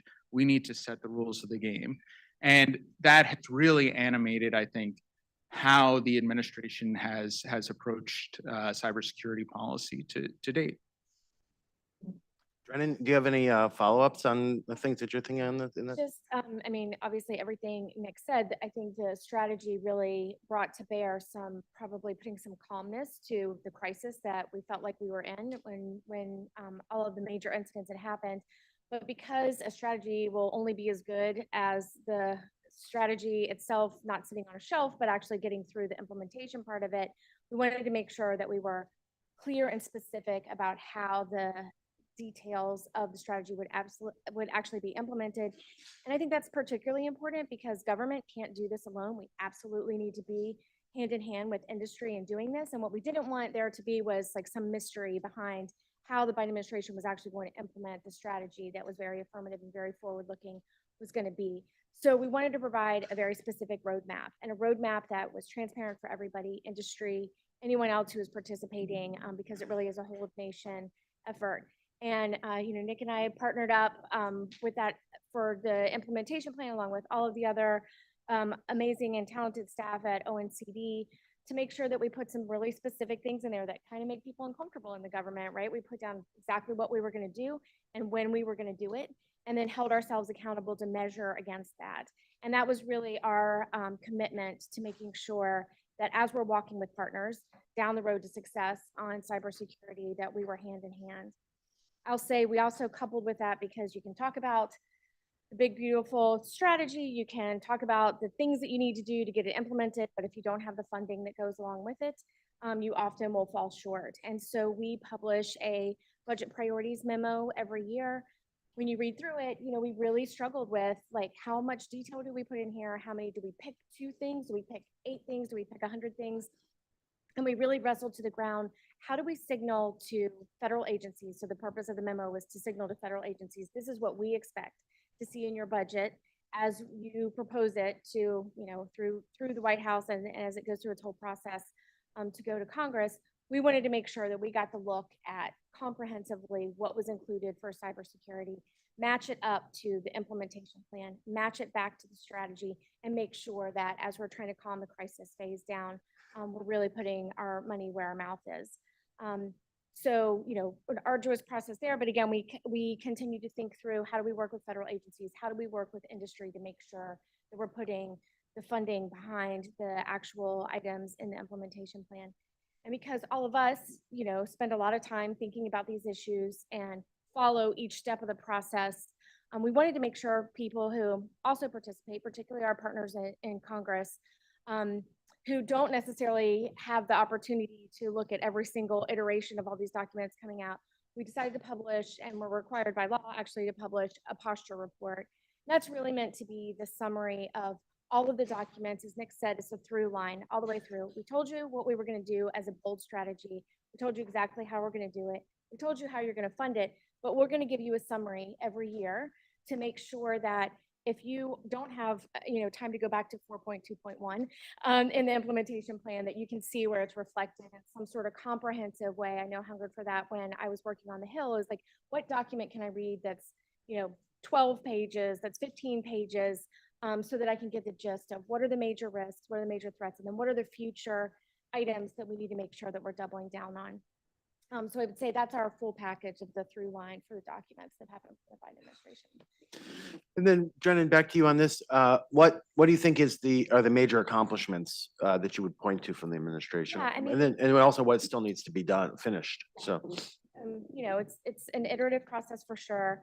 I'm very proud of the budget guidance. I think that really is doubling down on the through line that we need to make sure that we have. And through the budget guidance in particular, I think what we were able to do was talk about big things like modernization and scaling, but we also were able to make sure that we were doing institution building at the time. Some of our federal agencies who really needed the oomph, for lack of a very technical word, that needed an oomph behind them to make sure that they were able to come to the table with industry in a real partnership way. We made sure that we were able to follow through on that with some of the budget guidance. And I think we also have been able to take a lot of the Invest in America funding that came at the very beginning of the Biden administration, and also a lot of the free tools that are available out there, and really double down on making sure that those get used. You might have seen that the director was out recently in Rhode Island talking through how can the school system there make sure that they're making use of activity that and things are available to them to implement by the end of the year. So I think that's a huge one. I'd be remiss if I didn't mention workforce. Our team really went hard on making sure that not only did we build regional pipelines to make sure that in each major area we were building up a workforce that was able and ready to meet the cybersecurity mission. As we all know, that's one of the big struggles, but we were focused on skills-based activity and also getting commitments from many of industry. And I just want to say a big thank you very, very much for those who stepped up and really wanted to make sure that they were fulfilling the workforce challenges that we had. One last thing I'll mention is hard problems. One of the great things about the creation of the Office of the National Cyber Director is that we have the ability to take a big step back. We have an ability to be strategic. You just heard Jeff Green talking about, like, his day-to-day kind of gets dictated by the things that are happening day-to-day.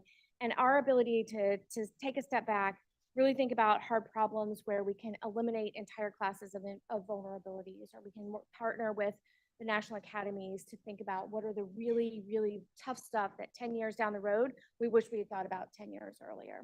I'd say those are our biggest accomplishments among a few others. Nick, do you have ideas to add here? Sure. So a couple things that when I think about sort of like what if we've articulated, here's the strategic through line, what does that translate into when you look at what the administration has done? One thing I think that Drennan alluded to, but maybe I'll put a bit more of the strategic spin on, is really embracing the all of the above approach to cybersecurity, which is to say you need to use federal procurement power. You see that in EO 14028, leading by example. You need to embrace partnership, right? You need to really dig into the fact that this is a team sport, and we need our partners at the state, local, tribal, and territorial level, internationally, and most especially the private sector. And you see that through the stand-up of organizations or the maturation of organizations like the Joint Cyber Defense Collaborative or NSA's Cybersecurity Collaboration Center. You do so through investments. So investments like those in the bipartisan infrastructure law, whether directly on cybersecurity, in our energy sector or for SLTT, state and local governments, or indirectly through risk management plans in ways that we can leverage the generational investments in infrastructure to ensure cybersecurity is baked in from the start. And then also regulatorily, right? And saying that we recognize that the status quo of TSA in this case having an authority that they had not exercised in 19 years to ensure the reliability of our interstate pipelines was not sufficient to meet the environment that we're in, the threat environment that we see today. And I think that that is kind of, really a really important legacy of the administration, is that you need to have an all of the above approach. You can't just pick one of these different areas and say, we're gonna put our eggs here and this is gonna solve the problem for us. It's a complex beast, cybersecurity, and you need to bring all of those to the table. I also think that you've seen significant institution building in the administration. I mentioned a couple of the organizations. Obviously, ONCD, you've got a couple of ONCDers here. We didn't exist until Chris was sworn in on July 11th, 2021. So that's been a big change. The creation of the Cyberspace and Digital Policy Bureau at the State Department, Ambassador Fick's team, has been really, really helpful to have a focus point for our international engagements. I mentioned JCDC as another example of that as well. So those are areas where I think the legacy of the administration will be borne out. One other area I'll mention, because Jeff mentioned it, and I think it is critical to the work that we've done across the administration, is elevating some of the concepts that have been around for a while, like security by design, into the full normal lexicon of this is a wonky topic when I was on the Hill. And even though, I look around, I see Cassie in the room who's been doing this for, decades, right? A while. There you go. That's probably a safer way to put it. Literally wrote the book. That's right. Literally wrote the book. And, I think that injecting that into the bloodstream of all policy conversations about cybersecurity, this is on the Hill. Every day we're talking about security by design. We have it with CEOs signing pledges on behalf of their companies, right? This is how we're going to get ahead of the curve. This is how we're going to build the world that we want to live in.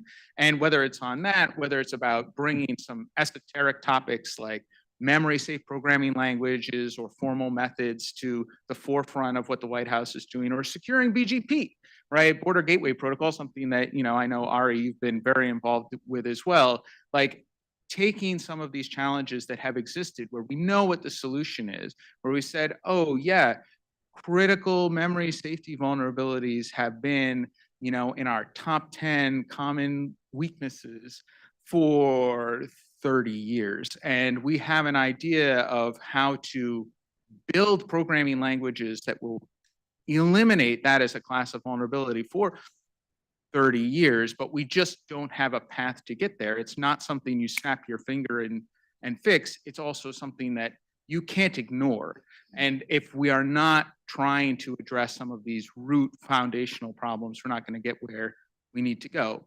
That being said, there's still a lot of work to do, right? So some areas that I think we're really looking for, where we've started conversations that need to be carried through. One area that I'll point to is cyber insurance, and work to stabilize the cyber insurance market. I think one of the pieces of feedback that we've heard a lot from CISOs is it's been real tough the last 3-4 years to get cyber insurance, because you see your premium skyrocketing while the coverage is dropping and the exclusions are going up. So I'm paying twice as much for half the product and more things are excluded. We also saw in 2023 is the first year that the cyber insurance market didn't grow. So there's also clearly some churn in the market as well. That's an area where we've been working with the Department of Treasury and the Federal Insurance Office there on, and somewhere where I expect is, Congress considers reauthorization of the terrorism risk insurance program in the next Congress. There might be some activity to do there. Another area is software liability, right? Something that we kind of leaned into in the strategy is an area of policy that deserves exploration. done a lot of work exploring, and I think that's good, right? That's healthy. This is something that when you talk about hard problems, we were reading law review articles from the 80s that were like, hey, wonder what this software, is, how's product liability going to work on software? It's not something you're going to solve overnight, but we have had a number of really, really thorough conversations with software developers, with their legal teams, with their product security teams to say, what are the different frameworks we could use? And I think there is a lot of good there to continue that conversation to drive towards ensuring that there is a better alignment between the users of software, the people who are actually procuring it, who are leasing it, who are going to be using it, and the developers of software when it comes to vulnerabilities that can be exploited. So that's another area where I think there's lots of good conversations to be had, but that we've done a great job of laying the foundation for. All right, can I just add, I think one other area where I know industry is spending a lot of time and we spend a lot of time thinking about too, are just the partnerships with state, local, tribal, and territorial governments, and making sure that we're meeting them where they are. We've got some very sophisticated and sort of, usually where you see your major population centers, just the pressure to make sure that we're advancing on cybersecurity in a real way. And then some communities who just are so busy with their day-to-day. Been recently doing some work in the White House on long-term recovery after physical disasters, and just the recovery from that can be very daunting and consume a lot of your day-to-day time. And it's also a huge opportunity when you're rebuilding to figure out how to make sure that you're building in products and cybersecurity in a way, and even just choosing technology that is going to advance and be more secure in the future. So I would say that's another area where we can still all spend a lot of time together. And Matt and Frank, before we go on to the future, are there anywhere that you want to look back at in the last 4 years of things that a policy that's important to remember?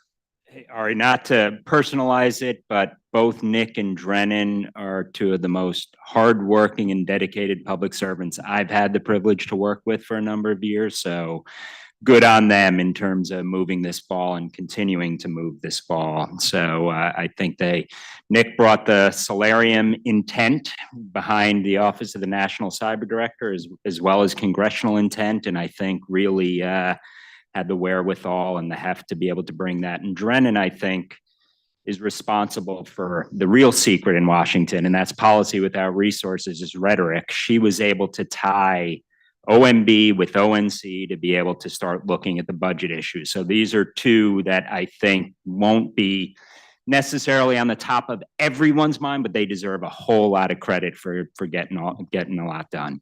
That said, there is a lot we still need to do, and we'll transition to that, I guess, in the second part of this discussion. Just a foot stomp that I've had great experience working with you guys from the outside, from the industry side. I mean, there's not a closed door. So from the defense sector, from the IT sector, you have the ability to get in and see this strategy firsthand. So it has been helpful to say that there are federal partners that stopped domestic ransomware actors from deploying on a system, and the number is greater than 1,000, is to be heralded. And so I don't think that, even though it is largely a CISA effort, I don't think that exists without a broader strategy, a broader campaign, and resourcing that's targeted in that area. So there's definitely been some huge wins, huge strides, and the maturity of even the way we talk about a strategy for cyber has taken leaps and bounds in the last 4 years. Has been very impressive. Well, thank you. So I get to be the ghost of Christmas future. A colleague, Herb Lynn out at Stanford one time said, it's really easy to be a cybersecurity expert. Just declare that tomorrow will be worse than today. And you will be right. So, we're trying to avoid that outcome. But, first I want to actually start with, a large part of this discussion will draw on the work of the McCrary Institute's task force. And sometimes when I tell people that, not only is cybersecurity still a bipartisan issue, that in fact this task force actually reflected it, I get a couple of raised eyebrows, particularly in this polarized time. But my first question is, does your experience, both Frank, Matt, does your experience with that task force actually reflect that bipartisan nature? I'll start and I'll let you, Matt.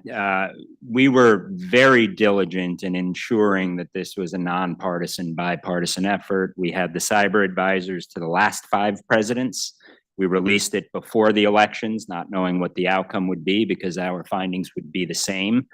And I think we did take some of the DNA and the ethos behind the Solarium Commission, which I had the privilege to serve as a commissioner. And I couldn't tell you who was on what political aisle. In fact, sometimes Jim Langevin sounded more hawkish than Mike Gallagher, and vice versa with the senators. So all things said and done, that was our intent. I hope we lived up to that intent. We came up with 8 lines of effort, about 40, little over 40, 42 recommendations. I think everyone got a little bit of an ornament on the tree, but I think that tree was strategic in terms of where we wanted to go. And I'm happy to jump into greater detail later. But Matt, I'm biased on this because I wanted it to be that way. I want to make sure I'm true to it. So, yeah, and the answer is yes. The luxury is also that cyber is still bipartisan. There's decisions when it comes to regulatory, there's approaches when it comes to deterrence and resilience, but at the same time, the common outcome of more secure systems and adversaries not wanting to choose to engage with U.S. networks without extreme consequences is very common across the board. So we had a common set of goals, a common set of objectives. It really makes it an easier conversation, no matter which side of the aisle you were on. So it felt that way from the start because everyone was heading in the same direction. Yeah, and I think my own experience as one of the participants in the task force also reflected that. And I would say that it was genuinely a thoughtful, good experience actually being part of the task force. And I was very pleased with the way that it evolved and the results that we were able to have. So let's build on that and talk about where, what are some of the things that the new administration should focus on and why? Matt, I'll let you start this then. Yeah. So we did break it in, like Frank said, with 8 bullets. And since I got asked first, I'll pick some of my favorites. One of the challenges we have is with the empowerment of sector risk management agencies. If you're going to turn to the water sector and tell EPA you're now in charge of those stakeholders, you have to make them more empowered than they are. That's just a candid truth. They don't have the staff, resources, or capabilities to candidly take on the challenge they now have at their feet. And then there's no reason to step back from them being that authority. It just has to see fit that they're prepared to do it. Right now, they have an extreme challenge on their hands, and that's just the water sector. When we look at things like health, when we look at things like education, when we focus on state and local, territorial and tribal, those are areas that are going to have discrete engagements with SRMAs across the board, and no SRMA is even right now. And then you have the diluting of the CISA SRMAs. Candidly, CISA having 8 makes it very difficult for them to be individualized for each sector they touch. That when we look at that and say, okay, how is that working from a resilience standpoint? We hit a challenge because it's not as individualized as it probably needs to be. It's not sector-based as it needs to be. And when you talk to members of those sectors, there's a have and have-nots culture in every one of them. There's resource challenges, there's non-specific shared service challenges. And that's not to say that this wasn't an approach in the strategy. It's just to say there's a lot more work to be done. And so when we take on that challenge specifically, we outline that there's a lot of work to be done to make sure that at EPA, there's not just 2, 4, 6 people, sometimes 1. We want to make sure that there are. Good day. Yes. Great day. Yes. And so that's one of those initial steps that we're looking to make sure that, and we also acknowledge that Congress has a big role to play here, because when they look at how they shape the resourcing for those sector risk management agencies, they need to hold them accountable that the funds are going to those efforts, not just strategy to make sure they're in charge of that effort. And so that was a big part of it. When we start talking about deterrence, there's a lot of authorities that are on the board right now. There has been blood, sweat, and tears by probably everybody in this room to make sure that the different title authorities exist for the U.S. to perform cyber operations in a myriad of levels. What we have to do now is calibrate those and give the will to use them. There is a need to impose a deterrent effect on ransomware actors that are stateless, to impose a new relationship through full elements of government for nation state actors that feel it's appropriate and okay to, however they choose to describe the typhoon, come at us. This is largely a China effort, but we can't have any nation state actor taking shots without really stronger repercussions they get here. The conversation is largely in the form of we need campaigns because our adversaries have campaigns. If we're not going to have defensive posture and offensive posture that matches what we have knocking on our door every day, we're going to have a challenge that doesn't meet the threat.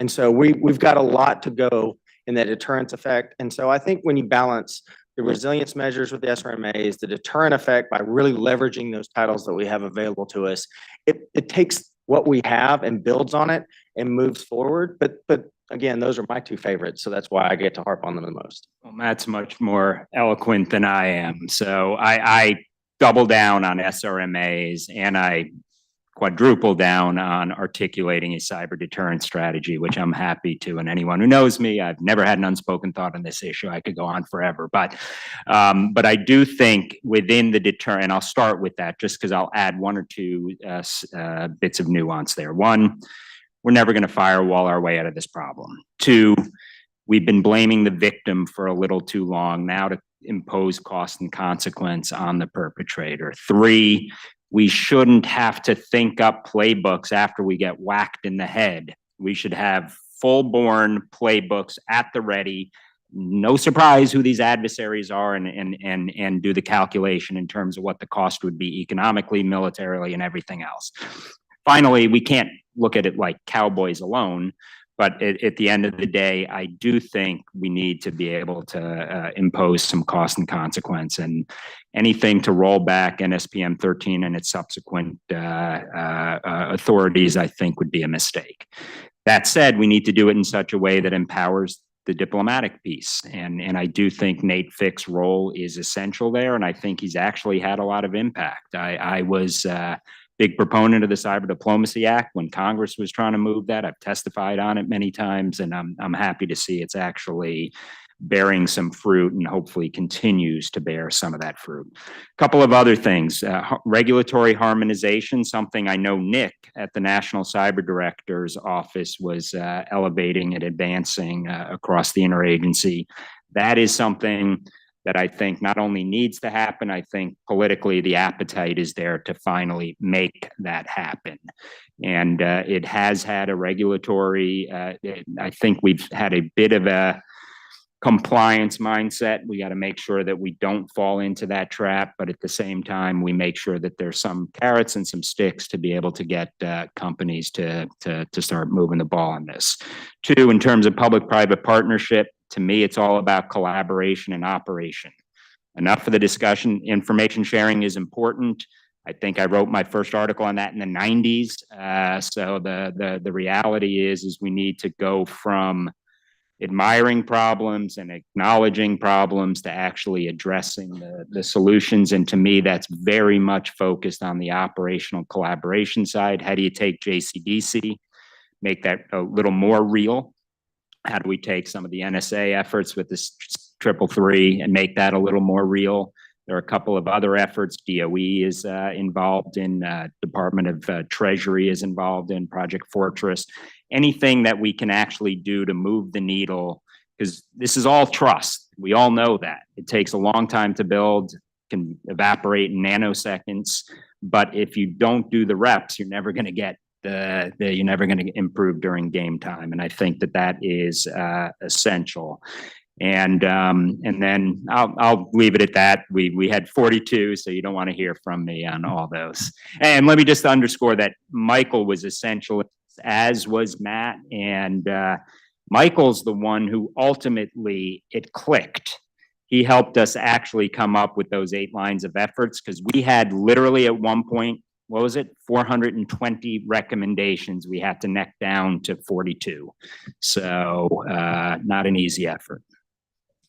Well, thank you. And I will say, it will not surprise anyone that if I had to pick something else to build on what they said, there's an entire section on resources, which should not surprise anybody who knows that I spent 17 years at the Office of Management and Budget, Because we used to go further, Frank, and we would say that policy without resources was a hallucination. So, you have to tie it to the resources. And that's not just dollars. Hallucinating right? rhetoric. Yeah, I Right, can yeah. see them together. Yeah.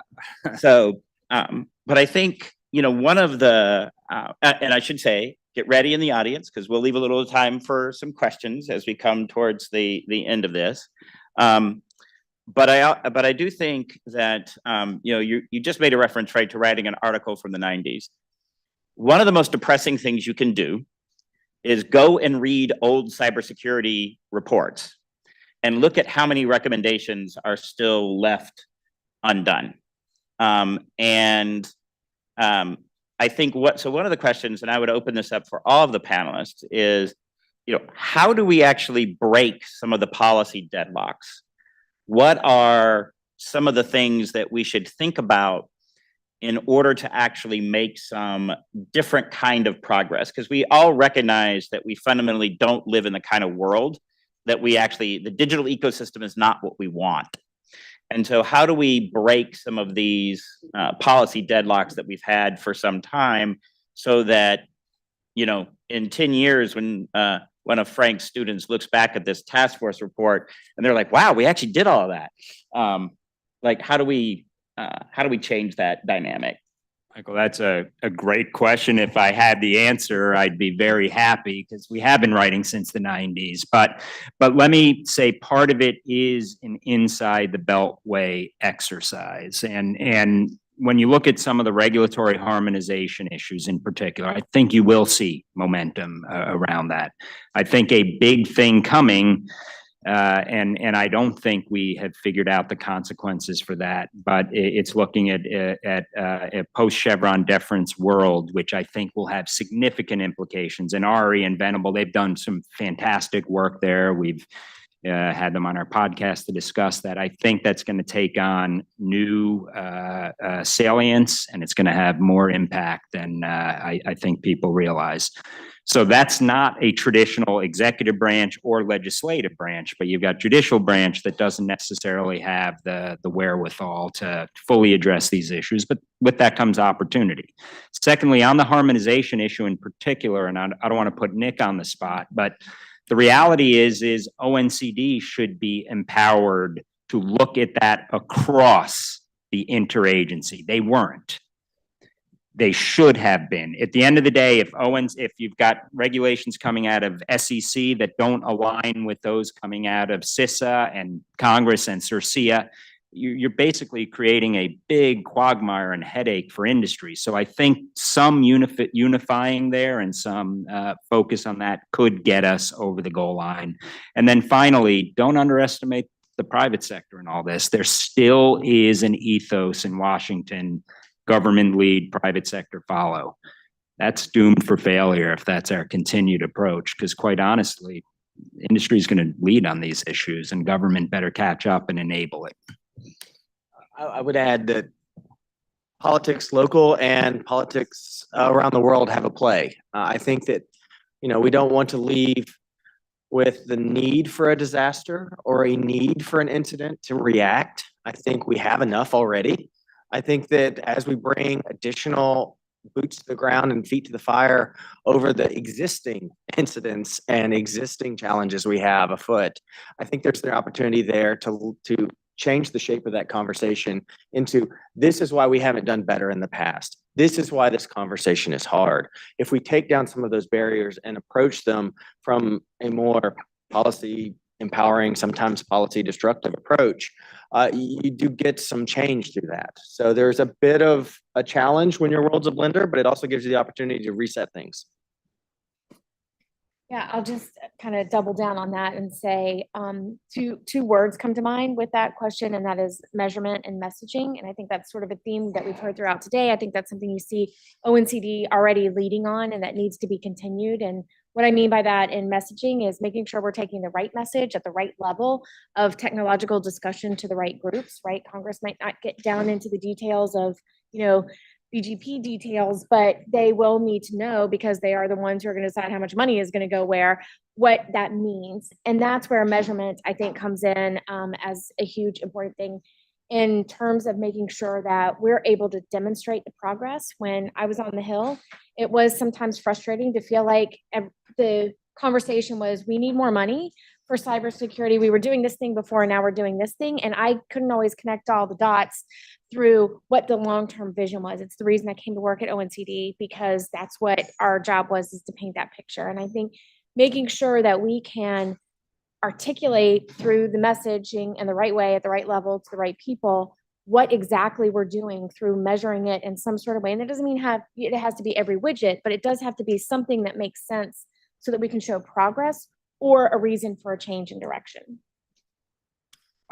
Yeah, so this is always the question, right? It's like you go back and read PDD 63, Presidential Decision Directive 63 in 1998, and you can trace the through line. Like, if you look at the National Cybersecurity Strategy of 2023, there is a through line straight through Bush administration documents, initiatives, the Comprehensive National Cyber Initiative, the Obama cyber strategy, the Trump cyber strategy. Like, we're very clear that the 2018 National Cyber Strategy, we built on top of that. And so some of that is good, right? There's a through line. They all lead with partnership. There's an understanding. Some of that is like, wait a second, so it's been 25 years and you're saying that, we're still trying to solve the same problems. And I think that, the way that I would challenge us as a community to look at this is say we have a higher class of problems than we did in 1998. They may still be the same underlying the challenges of dealing with a national security issue where the private sector is on the front lines and figuring out a way to ensure incentives are aligned and that we are actually able to collaborate. That challenge is the same as it was in 1998. However, if you go back and read National Security Policy Directive 54, and you look for mentions of critical infrastructure, this is a 35-page policy document about how we're doing federal cyber centers, how we're going to ensure that we have a common operational picture, and critical infrastructure is mentioned twice in that document. So the challenge of how do we all understand what's going on remains the same, but in 2024, we're talking about it with respect to, there are all these different sectors. There's a lot of stuff we need from the private sector. We need some new ones. That's Space. absent, right? That's absent in 2008. If you look at ransomware, right? Like, one of my bête noirs at the moment is people are describing things as ransomware, where I'm like, did you deploy malware and encrypt a bunch of stuff so that, we have affected availability? Or did you just steal a little data and you're holding it for ransom? Your extortion. This is extortion. So cybercrime is a problem, but technologically in this case, right? Like, if you are deploying modern EDR, our private sector, to Frank's point, has done a great job of saying, you're going to go encrypt a bunch of files. Like, no, you're not going to do that. And that is progress that when you look at it strategically, you say, but cybercrime, we haven't solved cybercrime. It's like, true, and we need to keep focusing on that. But there is progress within that, and we have a different class of problems. The same in vulnerabilities. And vulnerabilities in 2004, you're looking at vulnerabilities and you're like, one vuln, remote code execution in the kernel. Today, you see what vulnerabilities are being used as like 8 vulns that you need to chain together in all of these different ways to get to the same place. So we have a higher class of problems than we did 25 years ago, but the complexity of what we're dealing with is increasing just as fast.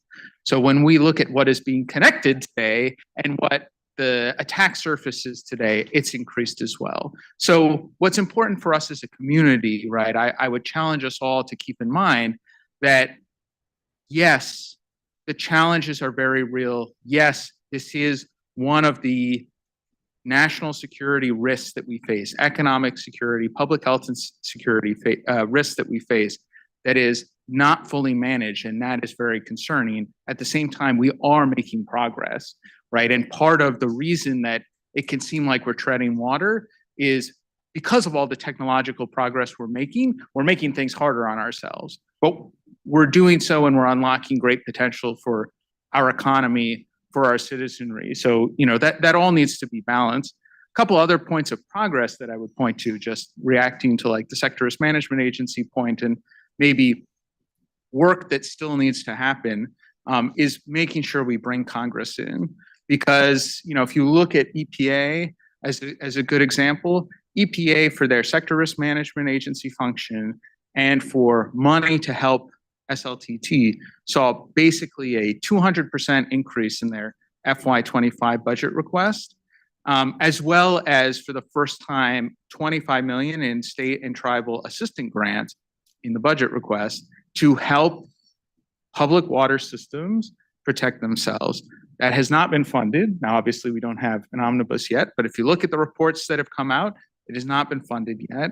And that tells me there's still some work to do there in terms of, yes, we are now putting in the budget request, the money where the mouth is in terms of saying we need to empower our SRMAs, but we also need to make sure that we're bringing Congress along in those equations. Last thing I'll say on the regulatory harmonization point, because this is something that is very important to me, as I'm sure everyone in this room has heard me talk about it. I would absolutely second your point, Frank, about the fact that the only way that we're going to make the progress that we need to on regulatory harmonization, which I think when we sit, we're very grateful that McCrary just highlighted this as a top area where we know there's still work to be done, is if we can bring all of the relevant stakeholders to the table, and that includes independent regulatory commissions, which is why we have worked so closely with partners like Chairman Peters, like Senator Lankford, like Congressman Higgins, to ensure that there is a statutory fix that will let us get everyone in the room, because that's the only way you're going to get true harmonization. And really what we want to see reciprocity is if all of the stakeholders are at the table, not just the executive branch regulators. Yeah, and I think I was going to actually raise that point as well, that when you talk about regulatory harmonization, that seems like that might be an executive branch thing, but it's actually a legislative branch thing because of, it's both, but it requires both ends, because if you've ever sat in the White House and dealt with the independent agencies who will tell you that they're independent, if we use the word independent in the last 3 words that we've uttered with you to remind you that we're independent, if you've ever tried to manage that process, then you understand why it actually takes that effort from Congress as well if you want to drive that regulatory harmonization.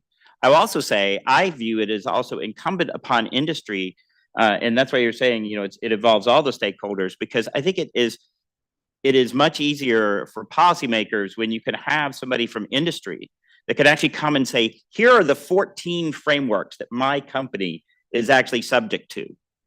And actually lay them out, because it's very easy to assert that there's a lot of regulatory overlap, but to actually fix the regulatory overlap, you've actually got to know where it is, because we still don't have to borrow one of the terms from the luminaries panel earlier this morning, we still don't have the AI fairy dust to just hit the F10 harmonized reg key on the keyboard.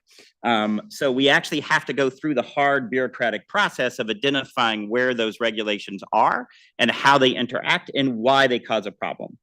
And that actually requires collaboration between both the government and the private sector, probably in a way that we haven't seen before. So we've got a few minutes left on the panel, but I have more questions, as you might expect, but I wanted to give the opportunity to open it up to the audience if there are any questions out there that you have about, ghosts of past or, what might be to come.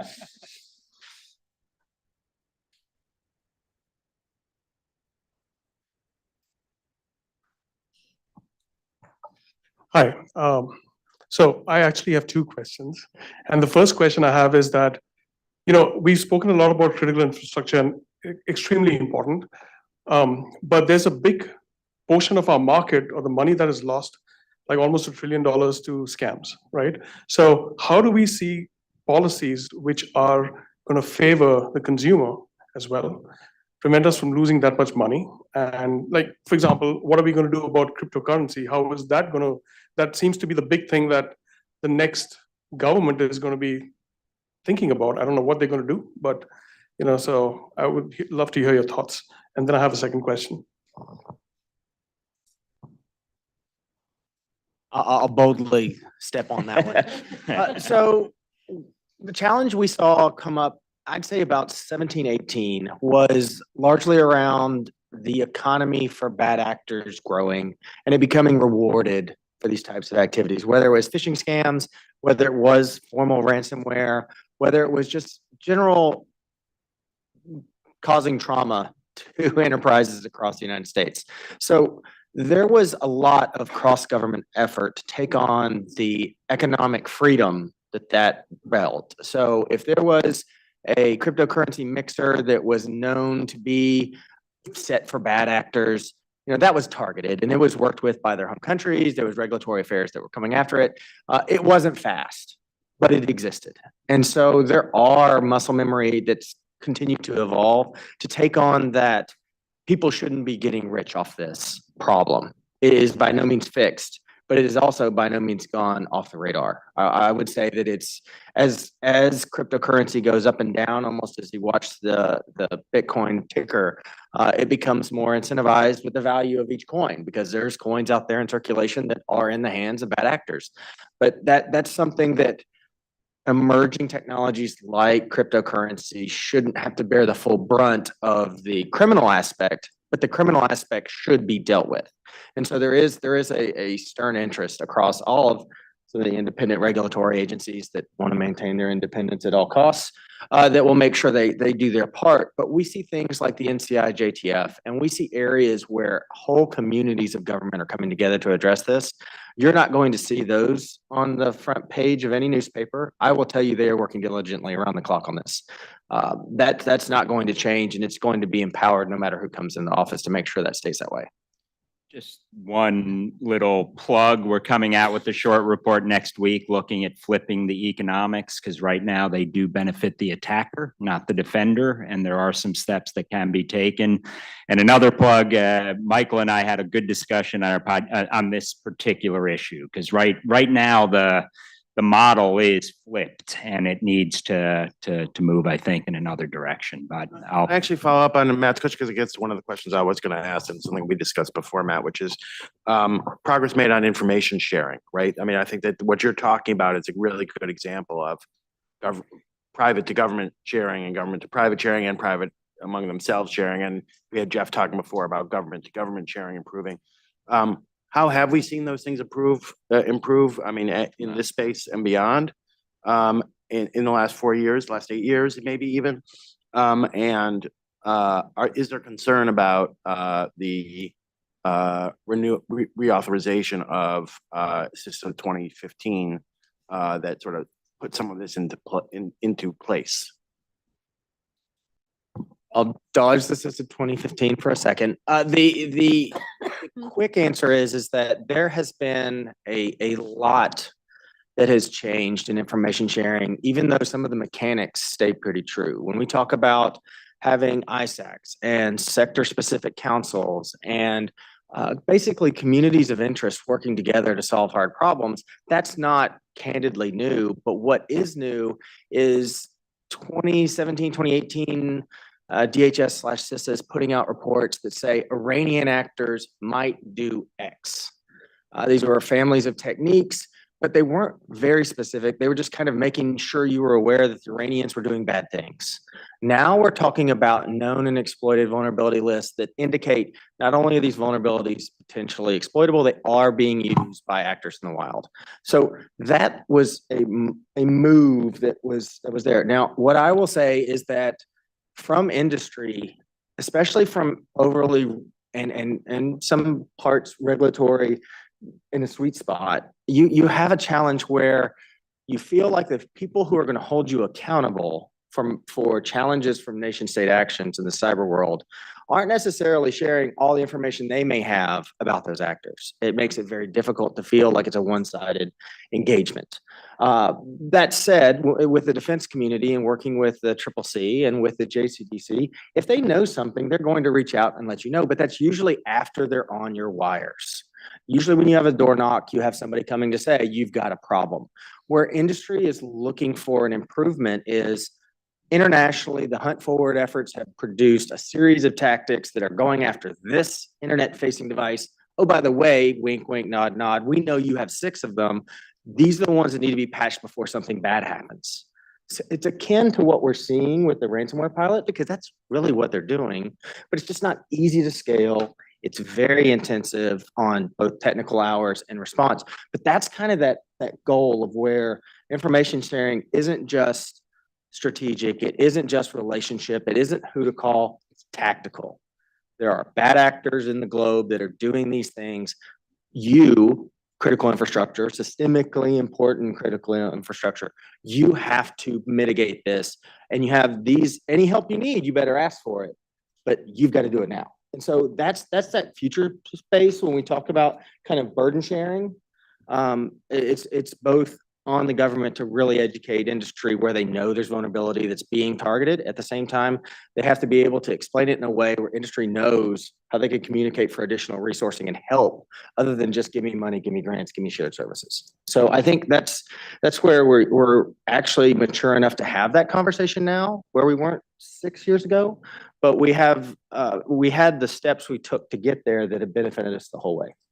Just two very quick points. I mean, information sharing has improved exponentially, dramatically. A lot more information is being shared. We'll see what CERCIA and what the implications are with all of that. That could actually lead it to further, at least from the government's perspective, insights into some of these actors. But I think and this, bear with me and I'll try to be very brief, but JCDC, when there is an imminent threat run up to Ukraine, you saw lots of good cooperation between the government sharing all sorts of information they historically would not share through multiple sources and means with some of their industry partners. Day to day, that doesn't exist.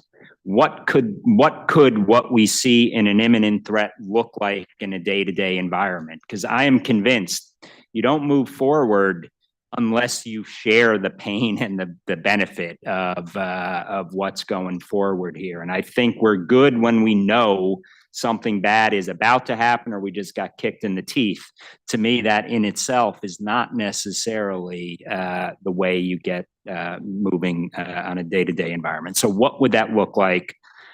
How can you do it in such a way that also embraces citizens and civil liberties and all these things we take near and dear, but also initiates action? And that's where I think the emphasis on operational collaboration is so important, because you're going to find that, 85% of the ransomware incidents are probably emanating out of countries that are provided safe haven in a country they can't get to. So even if industry could go, if it's out of Moscow or a friend to Moscow, how do you ultimately initiate action? That's where that partnership becomes really important. And I think we need to scale some of the creative activities we've seen the NCI, JTF, and others initiate recently. So we've only got just a couple of minutes left before we finish up the panel. So I will do moderator's privilege and say, lightning round. You've got, what is the headline for your memo to the next, NCD or, congressperson or whatever? What's the tagline for your memo? So Frank, maybe we'll start down there with you. Starting with me. Okay. Basically, I would ask them to read our report, Michael. So if that's okay. No, in all sincerity, I think there is a lot of good activity. I think that there's some areas that they will want to invest the love on syncing up both ends of Pennsylvania Avenue. Because if there's one thing, I think it's come up in different ways. If you don't have Congress working with the administration and then build out the industry voice in all this, we're going to have the same conversation in 8, 12 years. Yeah, I mean, I will be a broken record here and say, read Frank's report. But most particularly the first like when I look at high leverage things that the administration can do, right? The regulatory harmonization work is something that affects, from where I sit, I look and I say, there are not a lot of true you get better results for less money. Examples of policy solutions in this world. There are in fact very few. There are always trade-offs.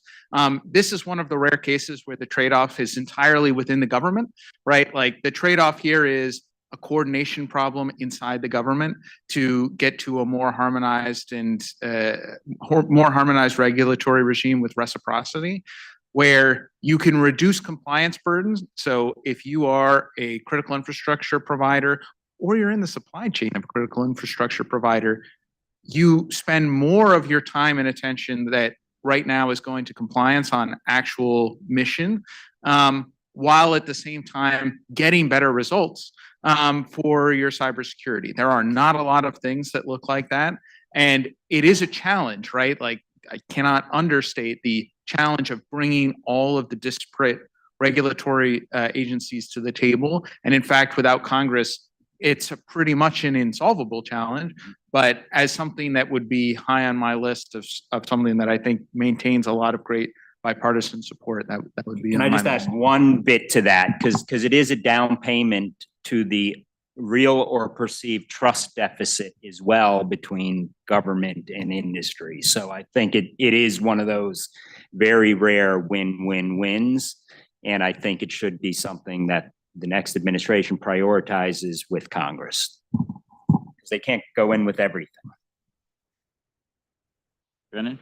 I think my headline on the memo might not be quite as long as theirs, but I'll Long headline, but yeah. give it a shot. Person, Oh, yeah, right. Yeah. Yeah, exactly. Right, exactly.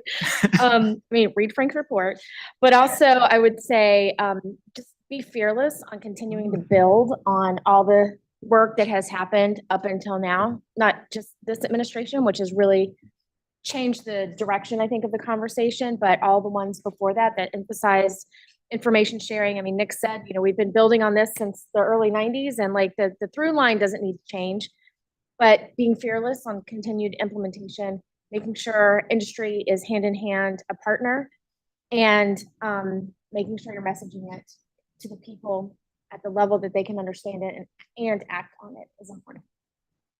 All right, Matt. So it's my 26th year in information security, science, data. You never called it cyber back then.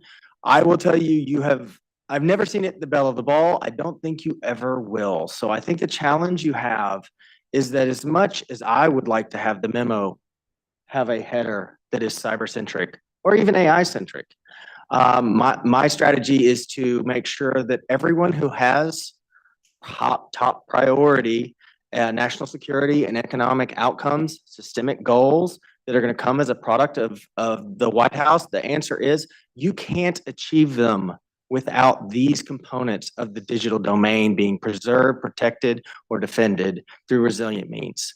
So you have to have a shared objective pool that relies on these actions to be successful. So when their success depends on your policy, they have more interest in your policy. And so I think my strategy is going to be to inject into every memo that comes across to make sure they know that the value of these efforts ties in, and it is not a cyber issue.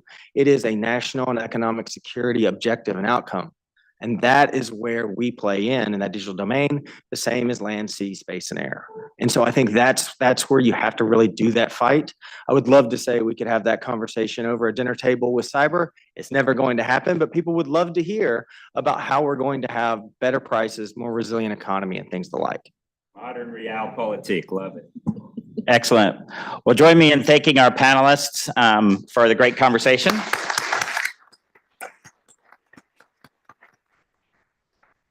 And we will now go on a break, and we'll see everybody back at 2:45. Thank you. That was great.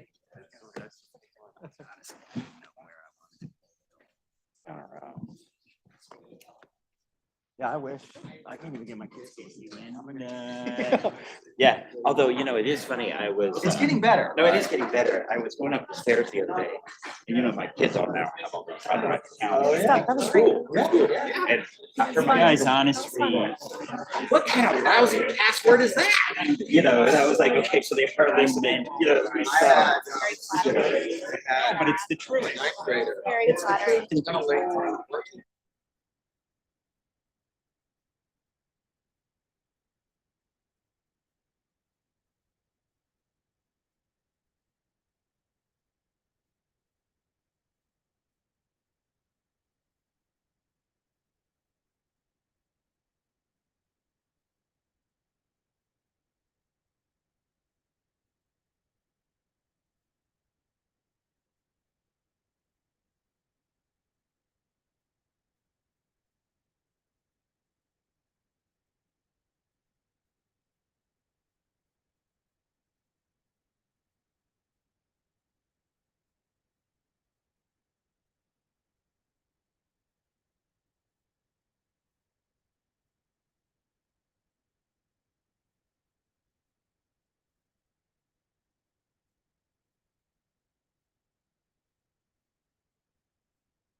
That's not what- Yeah, I mean. we're gonna get just started, so if everyone the could staff, take that's their nice. seats. Everyone's still in government. And I'll pass things over to Inez Almost from Venable on our team. Yeah, thanks.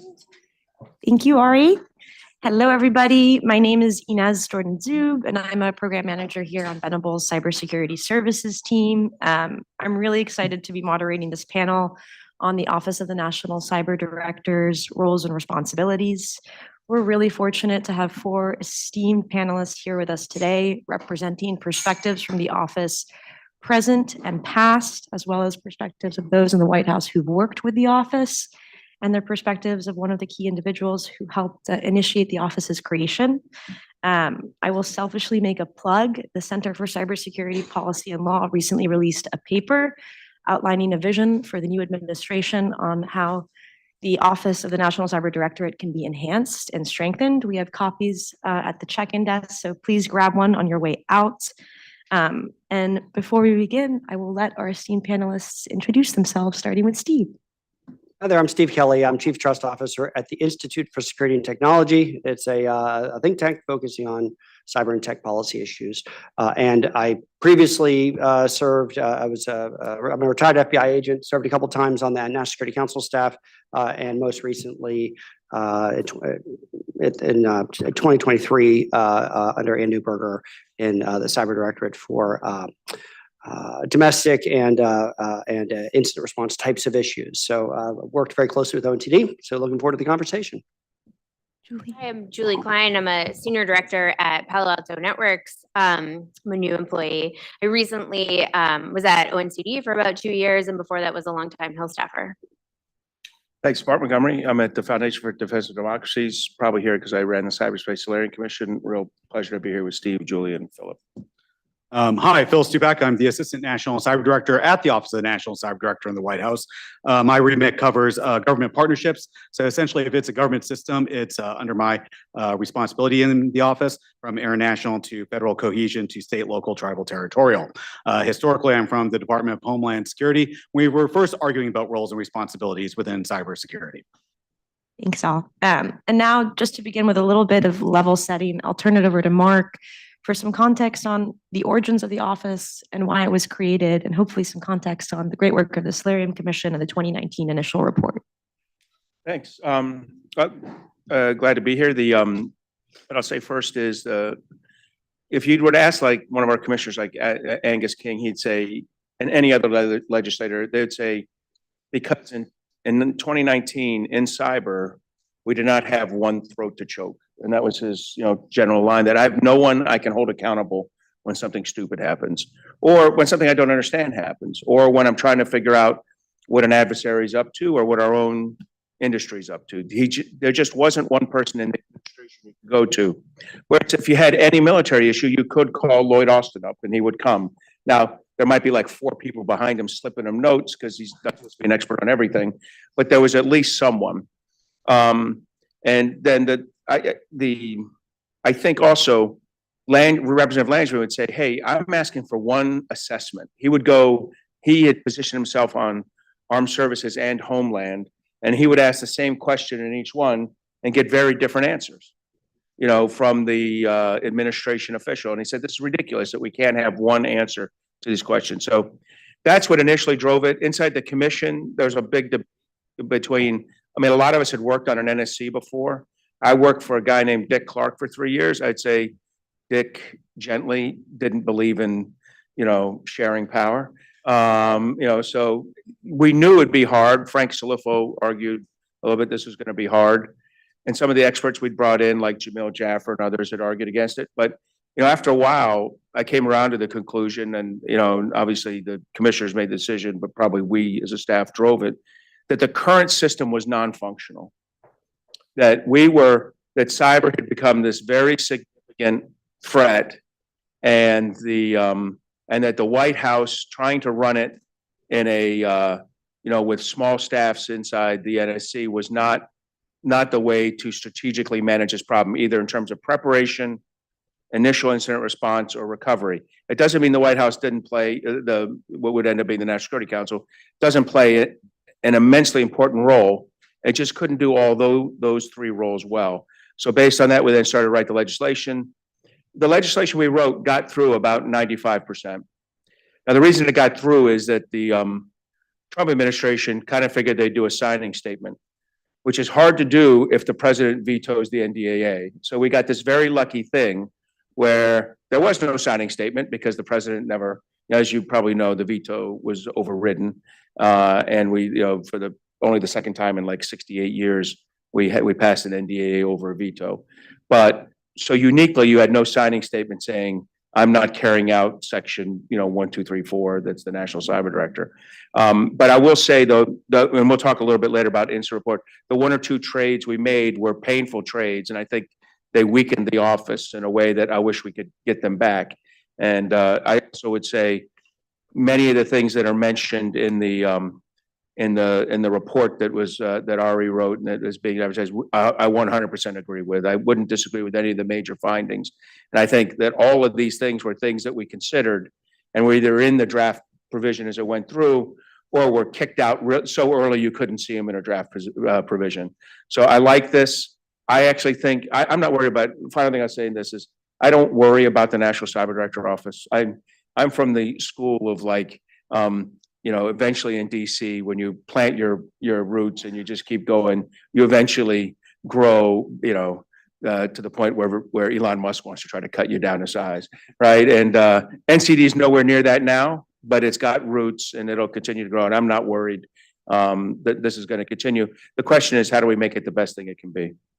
Thank you so much. And now maybe we could dig into the work that the great office has done since its creation in 2021. And I'll turn it over to Phil and then Julie to talk us through that. And hopefully we can dig into the aforementioned cybersecurity strategy, as well as the implementation plan and some of the other great projects already underway. Yeah, great. So yeah, there's been a lot of work underway. If you really think about, we got started July 12th, 2021, when Chris Inglis was confirmed as the first National Cyber Director. He shows up January 13th. He's an office of 1, budget of 0, and is still trying to figure out how to get into the EOB. Of course, because we were under a CR that year, it took a little bit longer for us to get our budget, but once we did, we began growing. And as Mark just said, we have those roots that are in place now. Today, we are about 88 people. We're completing a couple hires for civil servants right now. That'll probably take us into low 90s, and that's what we're going to hand over to the next administration. Over those 3 years, we have had 2, maybe 3 distinct phases. The first was rapid growth. Right? You can't do everything with a single National Cyber Director. That was the entire thesis of this experiment, is that you need a team behind the National Cyber Director. So we had to grow quickly. That's why we began bringing in a lot of that very first generation of leadership, talent from across the various departments as detailees. They were there for a set period of time to give us that initial foundational steer. Then we moved into a second phase, which was creating our initial strategies. It's the doctrine phase, right? So we created the National Cybersecurity Strategy with our friends across the interagency. We worked very closely with the NSC to get that through, to get it passed. Once that was in place, we also had a couple other strategies that came after it, the National Cyber Workforce and Education Strategy to talk about that important problem. We also moved forward with implementation plans for both those strategies. And how are we going to hold ourselves accountable? That's really phase 2. Now, this past summer, I would say that we're beginning to move into phase 3, and that is the regular role of this office. What do we want to grow into? Who are we going to be? And that's building on everything that we did in the National Cybersecurity Strategy, everything we did in the Workforce Strategy, what we've done in the implementation plan 2 iterations in a row. How are we going to develop that on the 3rd implementation plan? All this is designed around a couple areas that we see that there is not enough investment across the government nor across the nation in. And you heard on the last panel about one of them, regulatory harmonization. We desperately need to do that and do that well. We need to do a little bit better at defending our own networks, our federal networks. And we do that through partnership with the Office of Management and Budget. You may be familiar that we have a dual hat so that the federal CISO also sits within the Office of National Cyber Director. That's been very powerful. So we work with great people like Mitch Herkus, who's in the audience here, before he left government, in order to make sure that we could defend those federal networks and do it well, that we're not getting hit every single time an adversary found a vulnerability at every single department, but rather we could get hit once, learn, share, and make sure our defenses were up to snuff. The last piece I would like to highlight too is that one of the other areas that we're really growing into is the merger of cyber as not just national security focused. Too often we think about cybersecurity as this national security thing, and that really doesn't resonate with the average American. We're also thinking about it as an economic prosperity model, and we're looking at our office as a way to merge that national security and economic prosperity so that we're providing better cybersecurity for all Americans. So that's really where we are today. I'm sure that Julie's now going to tell me every reason why I'm wrong. No, yeah, that was great. I think you did a really good job highlighting the work that the office has been doing.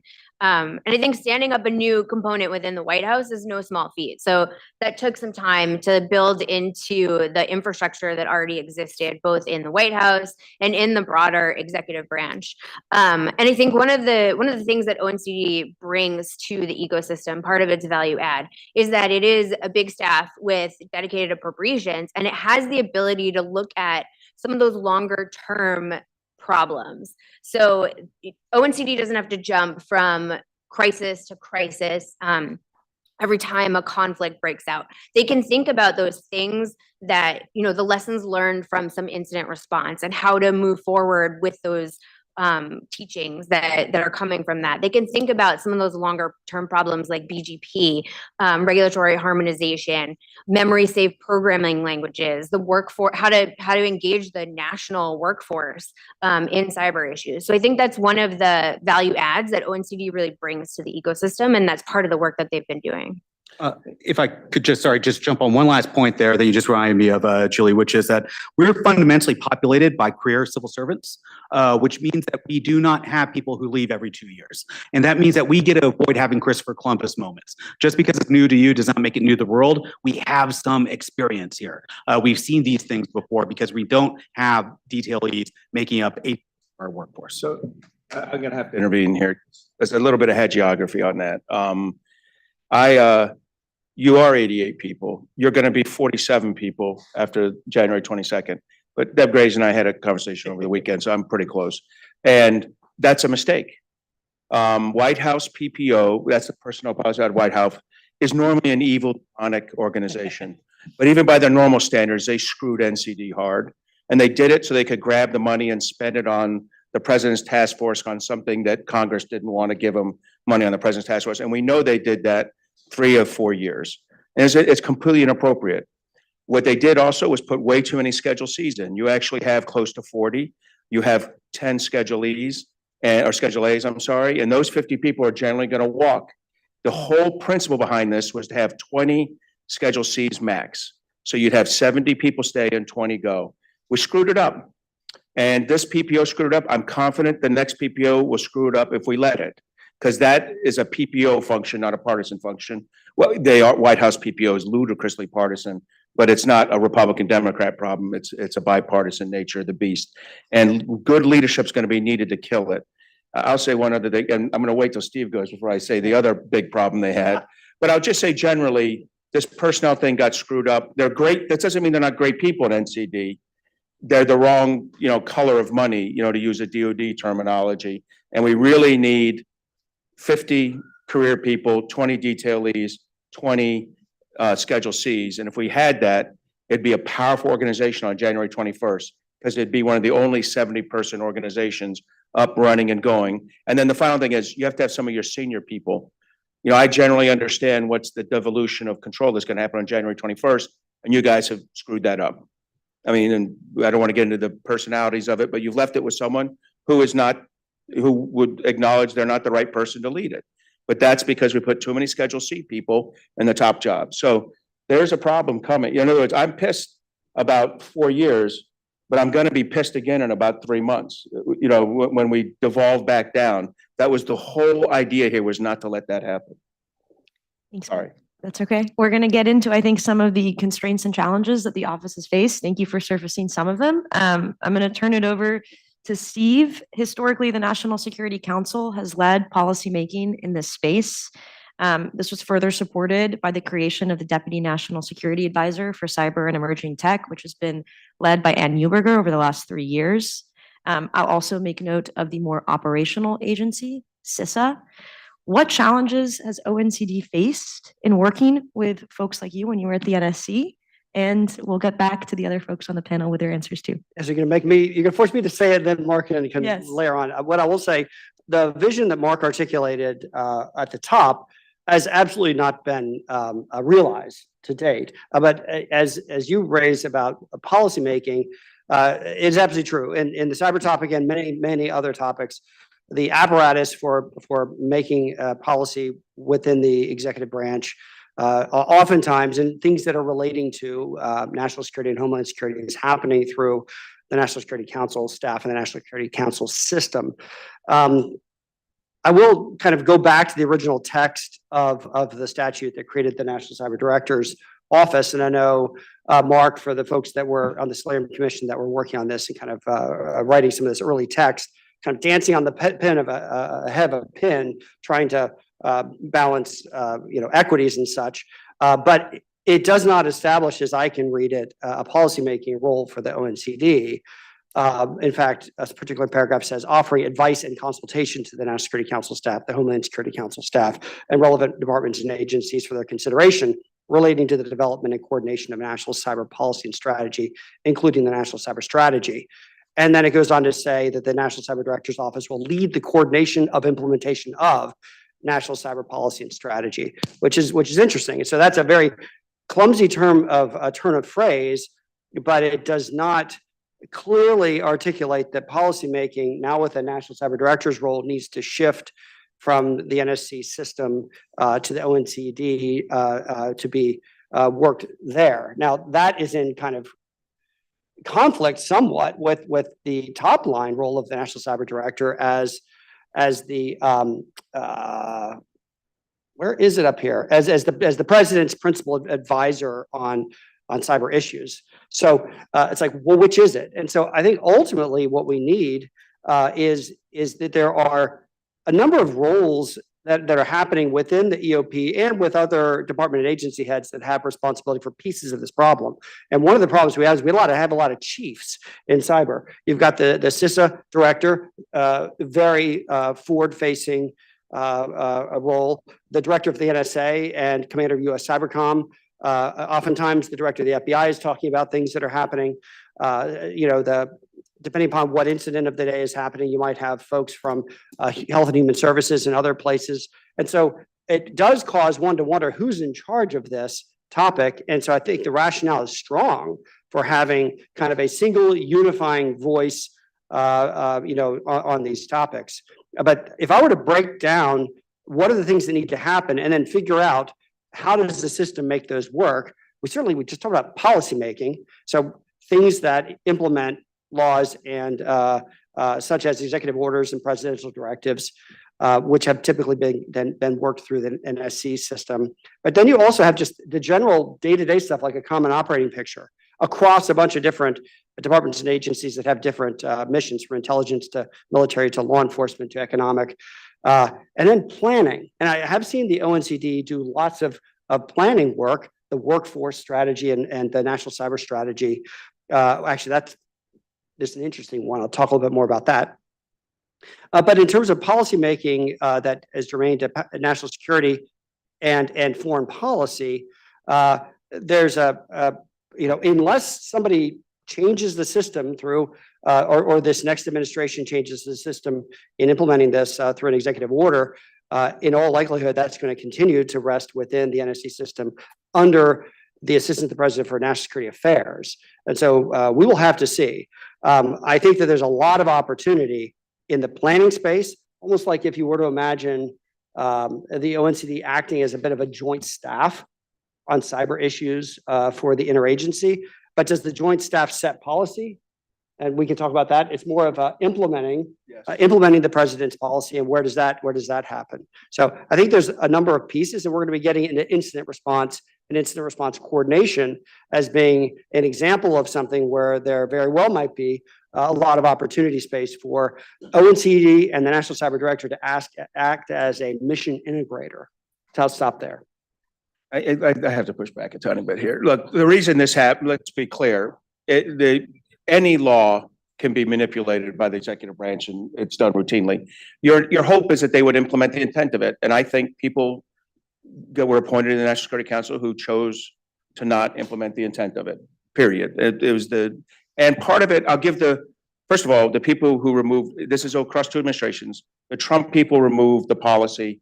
They forced the policy language out of the bill as part of trade space to get it going through. Their input to the Republicans, as it was going through, review in 2020, they were the National Security Council. Then the Biden team came in, and I'll give them the credit that they're dealing with solar winds.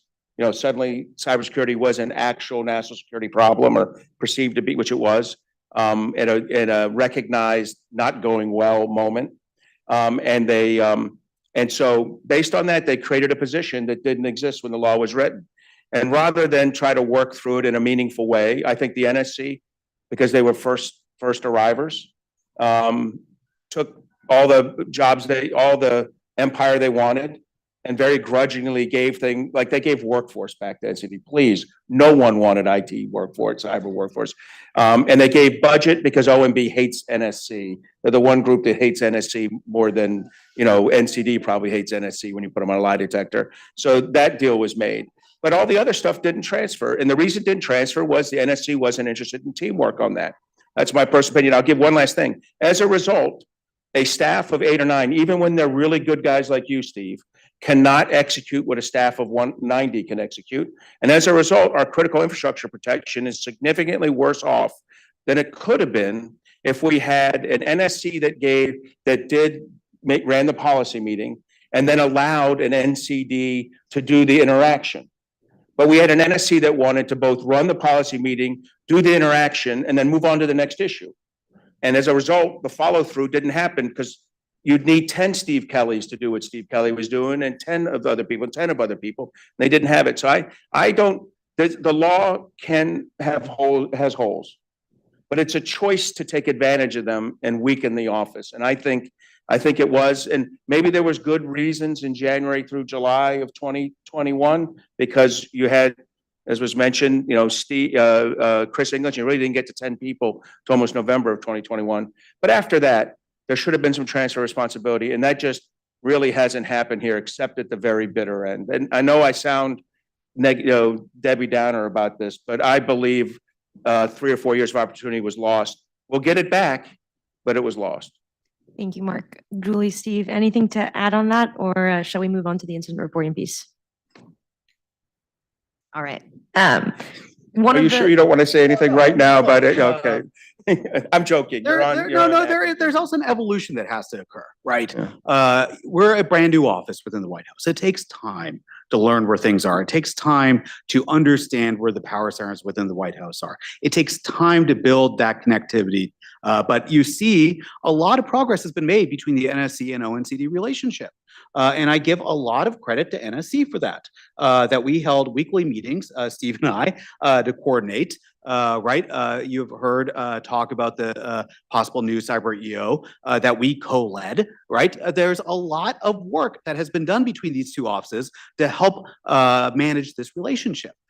We don't have clarity in law by saying thou shalt do this. It's not the 10 Commandments, but we do have an intent that we're trying to live up to.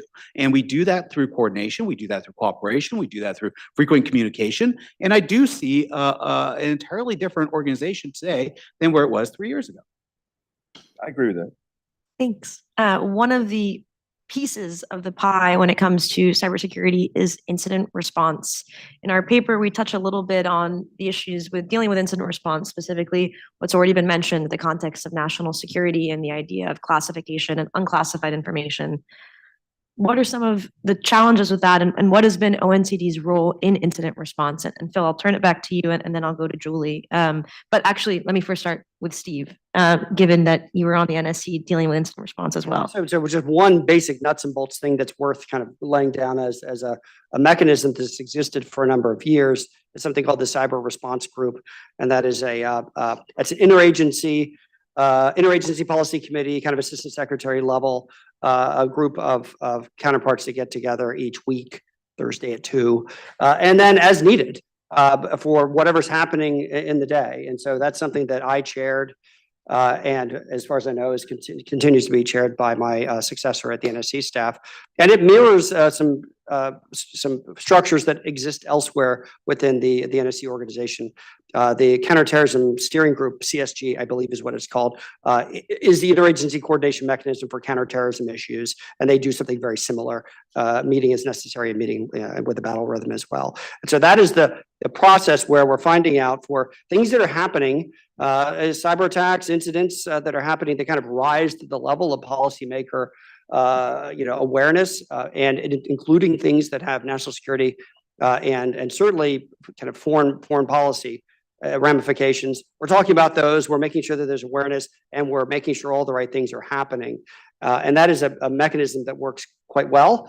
And in fact, one of my favorite recollections from my time in this administration was the attack, the Iranian wiper attack against Albania, and all of the mechanisms and playbooks that we put into action that were written years in the past. It actually all worked, and that worked great. So that is one of those functions that the question is, where should it live? Should that continue to stay within the NSC staff as a way to move information up into the National Security Advisor's hands into the president? Or is that something that should live within the Office of the National Cyber Director? I'll make a distinguishing kind of a definitional pivot here from that cyber response group to what is called the Unified Coordination Group. If we have a significant domestic cyber incident and it requires a lot of attention, something major, and that the national under the national response framework, kind of this thing comes together. That's another question, actually, where the ONCD might have even a much stronger role in coordinating a large scale response and making sure that the various departments and agencies and coordinating with the private sector, that all the right things are happening. And so I think that there's a lot of opportunity to work on what those roles and responsibilities are. But I think that needs to be put into writing so there can't be confusion as to who's running what when the time comes. Yeah, I definitely think that better clarity would be helpful. I think, I would argue that ONCD should have the CRG. I think it is specifically in the cyber domain. That's what ONCD focuses on. NSC is dealing with things beyond cyber, all tools of national power, things that go beyond just the cyber realm and have other pieces of conflict brought into them. And so I think in a situation that's bigger than just cyber, it makes sense for the NSC to maintain those responsibilities. But ONCD is uniquely suited to focus on the specific cyber pieces. Look, when a major incident occurs, there's a lot that happens and has to happen very quickly. And ONCD, I think one of our superpowers has been that dual hat with OMB, especially when the incident involves the federal government. So that's where we really have, historically, my team has worked closely with OMB to ensure that we have good coordination across incident response within the federal government. We have another team that works closely with the NSC through the CRGs, that we have good information flowing across the entire government. And then we have something like a CrowdStrike, for example, that we were deeply involved in, including all the follow-up meetings afterwards, because we have a lot of that good connectivity that has been built up between the NSC and OMB. So yeah, obviously this is an area that I would agree with Steve, that you don't want to try and figure out who's in charge when it happens. I do think that some clarity could come here, probably perhaps more so than any other space. But what's working right now is the fact that we have good connectivity built in across these various tools. So I want to give an amen to Julie. She had it right. The cyber response group needs to belong to ONCD, and then as it evolves into something bigger, then NSC takes it over as part of the UCG. I mean, they're lucky they had you, Steve. Honestly, having one of the most experienced FBI people come over allowed the NSC with an absolute minimal staff to do the job. I think the right thing is this, and I think back when we wrote the counterterrorism, helped write PPD 62 and 63 when we created the counterterrorism support group, and by the way, a critical infrastructure coordination group, which died a death like 15 times before PPD 41. But this gets at, the problem is we don't have good guidance. I used to bitch that the worst thing this White House was doing was not update PPD 21, which they 3.5 years into administration updated as NSM 22, about a year and a half too late. We're about to get proof of that. when a new administration comes in and doesn't meet all the timelines that are in NSM-22 because they assumed a Biden victory at the time, then later Harris victory. Bad thing to do when you're writing a national security memorandum, and we're stuck with that. But here's the worst part. They didn't update PPD 41. So how we respond to how we prepare for a cyber incident, how we respond to it is baked in I want to say it's July of 2015 document. And I'll gently say, if any of you are CISOs or CIOs out there and you're running your company, your cyber response on a 2015 document, I would say the next thing that happens when your CEO finds out is you're fired. But in the US government, that's just, it's the way we do business. PPD 41 it doesn't mention CISA, it doesn't mention ONCD, and is absolutely. CISA didn't exist yet. Yeah, exactly. Well, that's what my point is proven, right? Like there were events, like sometimes you say, update like your will, update this upon the birth of a child. Well, update the damn PPD 41 2 or 3 times over. So look, this administration blew it.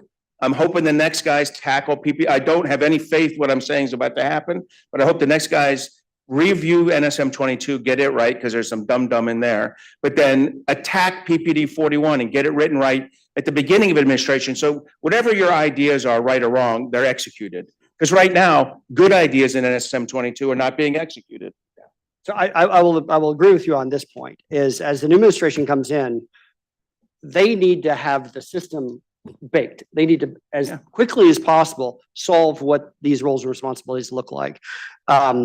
Interestingly, there's a recommendation in the center's report that actually might help to pave a way towards solving this, and that's the dual hatting of one of the 2 senior directors in NSC Cyber, which I believe they were intending that to be the position that I previously held with the ONCD. That would create a connection point and certainly satisfy the incident coordination bit. But I want to make one point. I think sometimes people think about a cyber incident and they think we're coordinating the response of on-the-ground responders here in the United States or dealing with fuel supply shortages because of Colonial Pipeline and remediation and recovery efforts. There's a whole nother aspect to incident response, which is who did it, why, what do we know, what are we going to do, and how are we rallying allies and partners? And so the Albania example is actually the perfect example of what that looks like, where we were coordinating with the US Embassy there, we were coordinating with foreign partners, we were receiving intelligence updates, and so there was a whole aspect of the question which was less about response and recovery and more about the deterrence and the what are we going to do and what are the consequences that we can levy. And so that is a natural the home for that type of conversation is the NSC system. And so I think that there's no way you're going to be able to completely untangle. This is going to be a cooperative effort in almost every case. I think we're arguing though, and I don't want to speak for Julie, that the CRG goes to an NSC deputies to an NSC principals. And I'd feel better about what you said if I thought if we'd rapidly attributed Albania, which I still don't think we did rapidly, and if we'd done an offensive attack back against Iran as part of it. Which that was as quick as I've ever seen. I know, and it's still too slow, but I do want to mention one other thing. Because I did say I love this report from Ari and Inez and the team, but the recommendation to fix policy, the one problem we have is we had one chance to slip a policy direction, and that's in the original bill. The chance to go to the Hill and write a bill that tells the president how to do his policy, which is blatantly unconstitutional. You'll get struck. And at a minimum, you'll get a signing statement that says, I and all my successors, and don't worry who they are, they'll agree with me, won't carry that out. Our one chance to get it through, and the Trump White House knew that. So the one thing they went after, that they knew that we couldn't come back and get later on was that. And I think we traded it for like the seniority of the NCD or something that Senator King and Representative Gallagher and Langevin thought was critical. That's the thing we got back. We were never going to get that. So weirdly, recommendation number 1 will have to be done internal to the executive branch, and the legislature won't be able to happen. It's one of those kind of idiosyncrasies of law writing. But even if you got it exactly the way that you'd wanted, there's still an implementation layer. Yeah. You're going to have some sort of an EO or some sort of a plan built that kind of assigns in more detail the responsibilities across the EOP components. So that NCDEO seems to keep getting hung up when it got over to the NSC. I'm not sure what happened there for 2 years, but I'll just gently say I agree. Look, in the end, Congress cannot tell the president how to run the White House. I never You saw can't such do a it. document. I did, and that's weird. Okay. That is very weird. I think we're already at the point of the conversation where we're looking forward and discussing what things the office might need for success.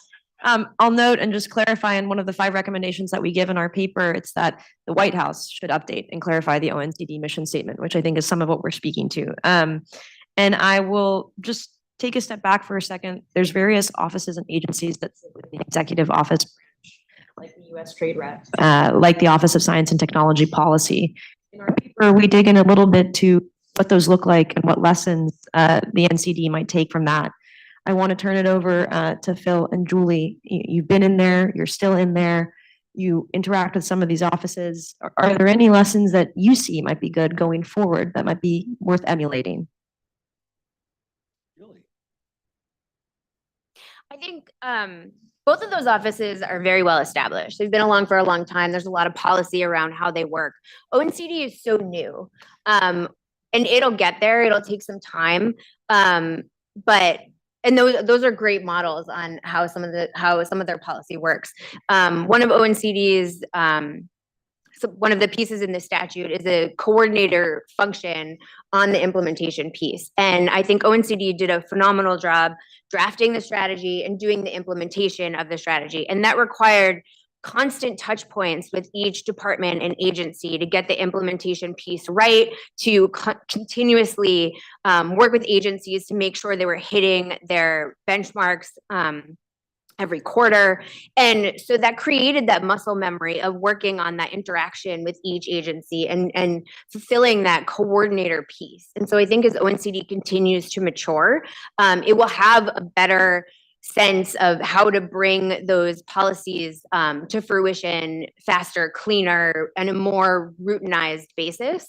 And I think USTR does a great job working on trade policy for the country. Like they have those muscle memories that ONCD is working to build right now. Thank you. I think the trade rep is an interesting office that we can borrow perhaps some lessons from, but I think it only goes so far.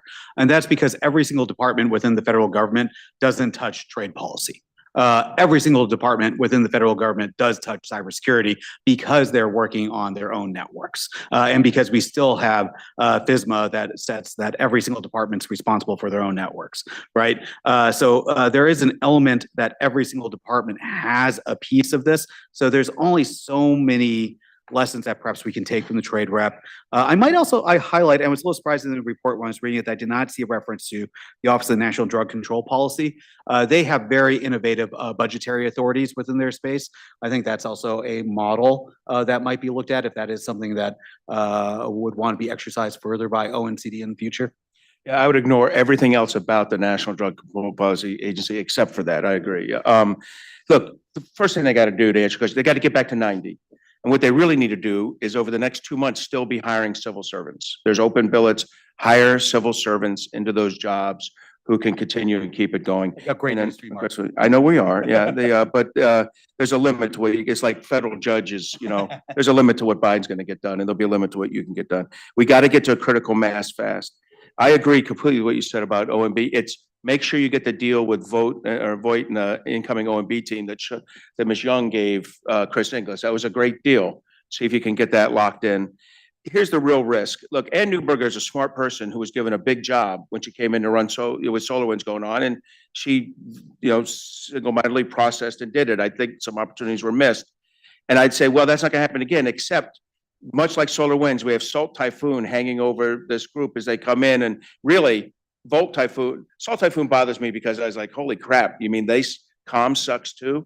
But I mean, Volt Typhoon bothers me more because it's China saying, Salt Typhoon's espionage. Volt Typhoon is operational preparation for the battlefield. It's a country saying to us, we're at war with you, and we're putting shit in your stuff in your systems so that we can, at a future point, disrupt or delay your ability to do military mobility and respond to a crisis. We're in a crisis. But I'm hoping the incoming team that National Security Advisor, presumptive Waltz, will say, look, I'm going to have a senior director here, and NSC is going to run international with the State Department team, and, with CDP's, Nate Fix, squad, and offensive completely, with Cyber Command, NSA, and the intelligence community. And then allow the NCD to really take a big role with, I think I agree, the dual hat would be very useful for the CRG. In other words, the NSC still has their hand deeply involved in it. And then get those NSM 22 rewrite and more importantly, the PPD 41 done rapidly so you have the bureaucratic infrastructure to support the long-term thing. But I just described 5 things that can take 4 years, or they can take 6 months. This is a choice of the administration about prioritizing it. And they've got a lot of number 1 priorities like Ukraine, Taiwan, tariffing the crap out of everybody, that they got coming. And I'm not sure cyber, the future NCD is going to be in. Plus, we haven't even mentioned the fact that Rand Paul has to confirm the NCD director. And I'd put that on the, oh crap, that right next to the scissor director on the things I don't expect to see happen fast. Well, Mark just articulated an interesting way to divide responsibilities. And you said international, offensive, kind of the counter threat over here on the NSC side of things, and the domestic resilience, on the ground domestic response, kind of on the ONCD I actually have a tattoo of that because I've been saying it for 3 years. Yeah, but yeah. So, That's how I see it. at least that is in as close alignment as you can be with the responsibilities of this is the president for national security affairs. And that's kind of a role that if the president wanted to change what that position does, we need to be hearing that from the president. Yeah. In the last 10 minutes, and I'll ask if anybody has any questions, please raise your hand and I'll make sure we have time for them. But 3 years on, the office looks different than when it started. As you noted at the beginning, there were 40 folks who will be sticking around through 47. I don't want to cut it short. 47 through January 2021, with more being hired in the interim. We have, I think, a growing recognition domestically that the office has a strong role to play in coordinating security policy. I think there's also growing awareness of the international ramifications of that. And obviously Ambassador Fick and the Office of CDP at the Department of State is another important element in this pie, along with OMB and CISA. I want to leave us on a tone of optimism. We mentioned a lot of things that the administration should and can do. What things haven't we covered, and what things should we remind ourselves of in the next few months? I would argue one of the first things that ONCD would need to be successful is a nominee named and confirmed pretty quickly. There's always cyber incidents going on. There's very, headline making cyber things going on right now. I think it would be really important for that to happen. And I think continued support from Congress in terms of appropriations, resources, leaning on the office and trumpeting the work that they've been doing are pretty key to ONCD's continued success. So do you know if Senator Paul has a relative who works in cyber? All right. That's about the only way I see that one getting done fast. All right. Steve? Yeah, there's nothing that I would disagree with Julia about on this. Congress does have a role to play here, both in moving these things fast once they're named. But then we also need to get in our senior leadership team. We have restructured the office so that there is a single national cyber director, a single deputy. There are then 2 arms to the office, a policy development, policy implementation team. Both those need senior leaders to really make sure that they are hitting the ground and running with the president's priorities. So that's really 4 people that I want to see in very quickly in order to make sure that ONCD just continues to build on everything that we are leaving to the next administration. And it will be over 50 that continues over to the new. I would say that what's important to note there is 3 of the 4 people can be done on January 22nd, right? I mean, there's a choice, but 3 of the 4 can be done. And I agree with you. Personally, I would take one of those billets and eventually GS it, I mean, not GS, but SCS it into a civil servant billet, and then maybe use a detailee, maybe use a hiree, either one, but immediately get 3 people into those billets. And and the lead one, the principal deputy, needs to be someone people recognize, because she or he may be acting national cyber director for several months. That's a realistic expectation. Steve? So Phil made an interesting point just a minute or 2 ago about the various positions within the entire federal apparatus that have cyber roles, and it's much different than other mission spaces. And so I think for the NCD to be able to fulfill the fullness of the vision, we actually need some of those other leaders to, in terms of their public posture, step back about a half a notch. Because right now, there's a lot of chiefs, from the federal CIO to the assistant director to the director of the NSA and there's probably 5 or 7 that I haven't even mentioned. And so we do need a bit of a rebalancing of that idea of the public face of the U.S. government cyber mission, but not just as like as a marketing type of opportunity, but as a true mission integrator. So the mission integration needs to be happening, behind the curtain, which then gives the national cyber director the stature to be able to represent what the government knows or what the government is doing about whatever the problem is that's confronting us. Thank you so much. Any questions from the audience before we wrap up? I want to make sure, and we got through a lot though, so there might not be any. All right, all quiet on the Western Front. I'd like to give my thanks to our esteemed panelists. Thanks for a lively and robust discussion. And I remain really optimistic about the role that ONCD serves and what it can look like in the next administration. So thank you all.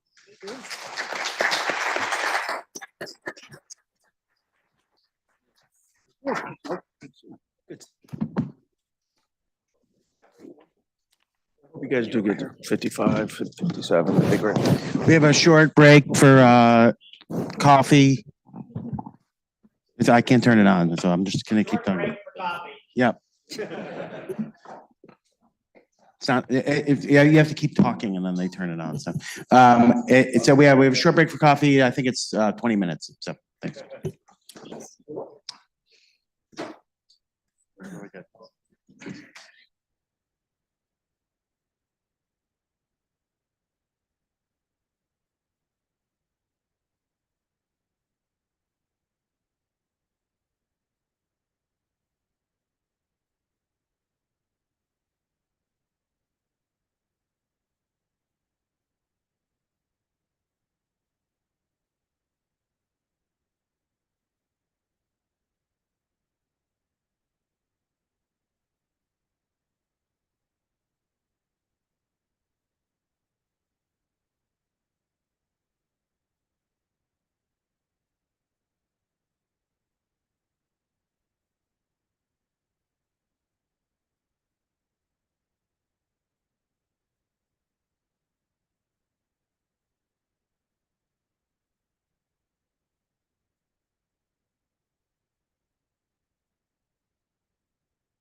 Okay, awesome. Right at 3:55. Well, we saved the best for last. I was debating if I should say that or not, but I'm going to say it. But thanks, everyone. We're really excited to talk about generative AI today and its relationship with cybersecurity. My name is Chelsea. I lead the Joint Analytic Reports at the Cyber Threat Alliance, and I will allow the panelists to introduce themselves, starting with Mike. Let's see. Is this working yet? Maybe. Yeah, get it going. No? No. It's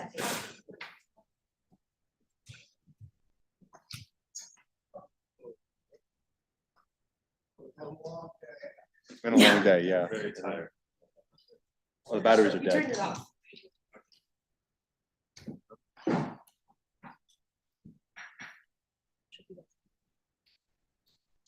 Okay.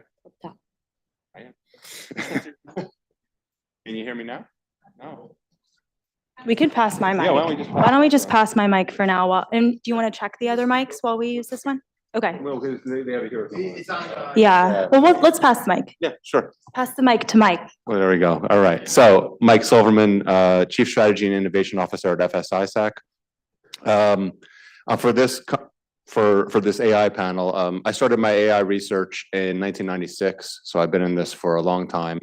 And the FSISAC AI Risk Working Group has been formed about 2 years now and has written about a dozen or so papers, not just what the threats are to the financial services sector, but what are the controls and what can we do about it. And this is a very active group and expect more and more to come over the next few years. Hi, my name is Abhishek Karnik. I work for McAfee. If you don't know, McAfee is a pure play consumer company now. We used to have an enterprise division, which is now called Trellix. So I work at McAfee as the head of threat research and response. Our focus has been on consumer threats, right? We've seen a huge spike in social campaigns recently, and we're trying to figure out how to solve solutions for the masses, essentially. And so that's what I've done in my previous life. Not too long ago, 3 years ago, I used to manage enterprise security and response for McAfee, which included enterprise as well as consumer. Good afternoon, David Beabout. I work for NTT.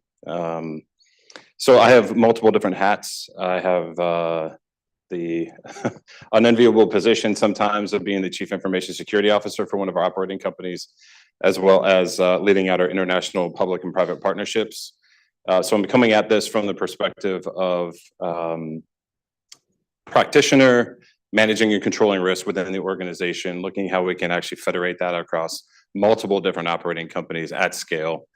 And also from a critical infrastructure perspective, right? As we think more about this topic, can we get more integrated into what we do every day? Our reliance is going to only increase. I think we can all agree on that. And we're going to eventually have to have this as such an important core part of what we do, that the importance and the risk of it going away when we're so dependent is going to really increase the amount of time we take to ensure that it's resilient, capable, but also managing down the risk. So. Keep doing the so the context for this panel is at the CTA, we're building a joint analytic report right now about generative AI and its influence with cybersecurity. So these folks up here are representatives from our committee that has come together to produce this piece. We are soon to publish. So our piece is called Navigating the Generative AI Threat Landscape and Cybersecurity. The focus of the JAR is to focus on how adversaries are creating AI-assisted threats, so exploiting components like the GPT to manipulate generative AI. And then this conversation became so passionate and cognizant of the impact that AI is having on cybersecurity that we've actually expanded our focus in a supplement that we'll be publishing in tandem with the piece to include adversarial threats. So that's when adversaries directly target models, and we recognize that there's security in the AI ecosystem. So I just wanted to preface that both are in scope for this discussion, and then also to help support our conversation, we want to add that there are particular terms that can try to help organize some of the areas in which AI exists in cybersecurity. So to paint that picture, we recognize the influence on text, image, audio, and video. So I encourage our speakers, as we go through some of our examples, we can try to get more granular to speak to the impact that AI is having in those mediums. So the panel is titled Generative AI, Myths, Realities, and Defenses. So a big heart of the Joint Analytical Report is to speak quantitatively, and we want to get to some of the realities of what's happening on the ground. So let's dive into realities. Our first question is if you could share a specific example of how Gen AI has been used to conduct a successful incident. I didn't want to put Mike on the spot first, but you're closest to the mic, so you get to be the first one. Well, sure. FSISAC represents the financial services sector. So we have seen absolutely a rise in C-level impersonations, or trying to have insider threats or have employees conduct inappropriate or just incorrect processes based on the threat. So transferring money to where it shouldn't be, or allowing access, or things of that nature. That's absolutely been on the rise given the emergence of Gen AI. We've also seen calls to from the customer side of bad actors trying to manipulate the banks to giving up money. I'm gonna try to put this. Mimicking customers, but also convincing the customers themselves to take inappropriate actions, the second level. So something we're seeing a lot of, some of, is where someone is convinced by a deep fake or by generative AI or some sort of tool that their loved ones are being held for ransom. And to pay this ransom, or your loved one, is going to be hurt or whatever. So they call their financial institution to transfer the money to this fraudster. Now, the person, this is a complete deepfake. The fraudster, the loved one was never in harm, but the person who's being defrauded calls up the bank and makes a legitimate transfer. Right now, of course, financial institutions always ask, is this being done under duress and other sort of questions, but people answer incorrectly because they know that their loved one may be captured or hurt in some way. So the short answer is yes, we've absolutely seen an increase in the quality and the accuracy of especially audio and video deepfakes within internally and externally to financial services. Thank you. Yeah, I think I agree with you. Essentially what AI has done is lowered the bar for entry for attackers, right? And so what used to take months for them to clone, for example, voice clones, is now just a service up on the internet running 11 labs, or there's a bunch of them out there, right? Same with video. In the last 1 year, I have seen an evolution of live deepfake technology, which is where they're actually on a camera with you and in real time morphing your face and your voice at the same time. So I think in cybersecurity, the first application of any sort of technology is on social engineering attacks. And that is always the weakest link, right? Across enterprise or across consumer, it's the weakest link. But I think what's changed is the ability for attackers to truly apply the technology. Now, we're seeing it, we typically speak about scams. So yes, cryptocurrency scams are an application of deepfakes. You'll say Elon Musk, Jeff Bezos, a lot of people promoting scams, Joe Rogan talking about medicine. We've seen it on Ozempic, which is a big thing. So these are the different areas that we've seen such scams. But even on the malware side, we're seeing things like OCR. So very recently, we came across malware, which was using OCR on mobile devices, right, to take snapshots. And for crypto, you have a mnemonic key, right? You've got to remember these random words. Well, you can't save them anywhere. You can only visually see them. And so it's able to extract that information and pull it down. But, and I think most of you are aware of jailbreaking, prompt injection. These are the more typical ones we hear about. But in the back end, these LLMs are being abused for a lot more than that. Definitely agree with the deep fake. Certainly the ability to tie the video, the voice, the live piece of that. I think there's some well-known examples of individuals being hired into organizations that are security companies and It wasn't until the bad guy made a mistake that they were actually discovered, but they got through the whole process, got hired, and got in the door.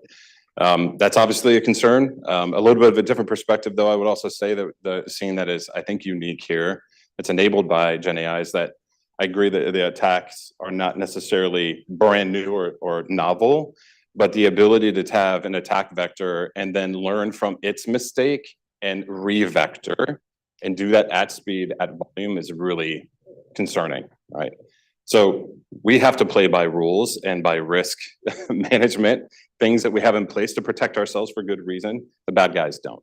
So empowering this in a creative way that helps them learn and get better as they go with every single attempt, as fast as they can get them out the door, that's a huge challenge.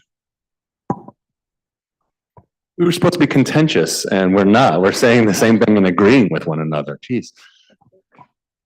Well, so for my next question, this became a point of contention at times in the group, just to determine if we can detect AI-generated content and if it matters. So I introduced previously the notion of different mediums, so text, image, audio, and video. So maybe I'll start at the other end of the table, and if you'll bring the mic this way. If you guys could speak to, depending on the medium, can you detect if something is AI-generated? And then the contentious part, do we care?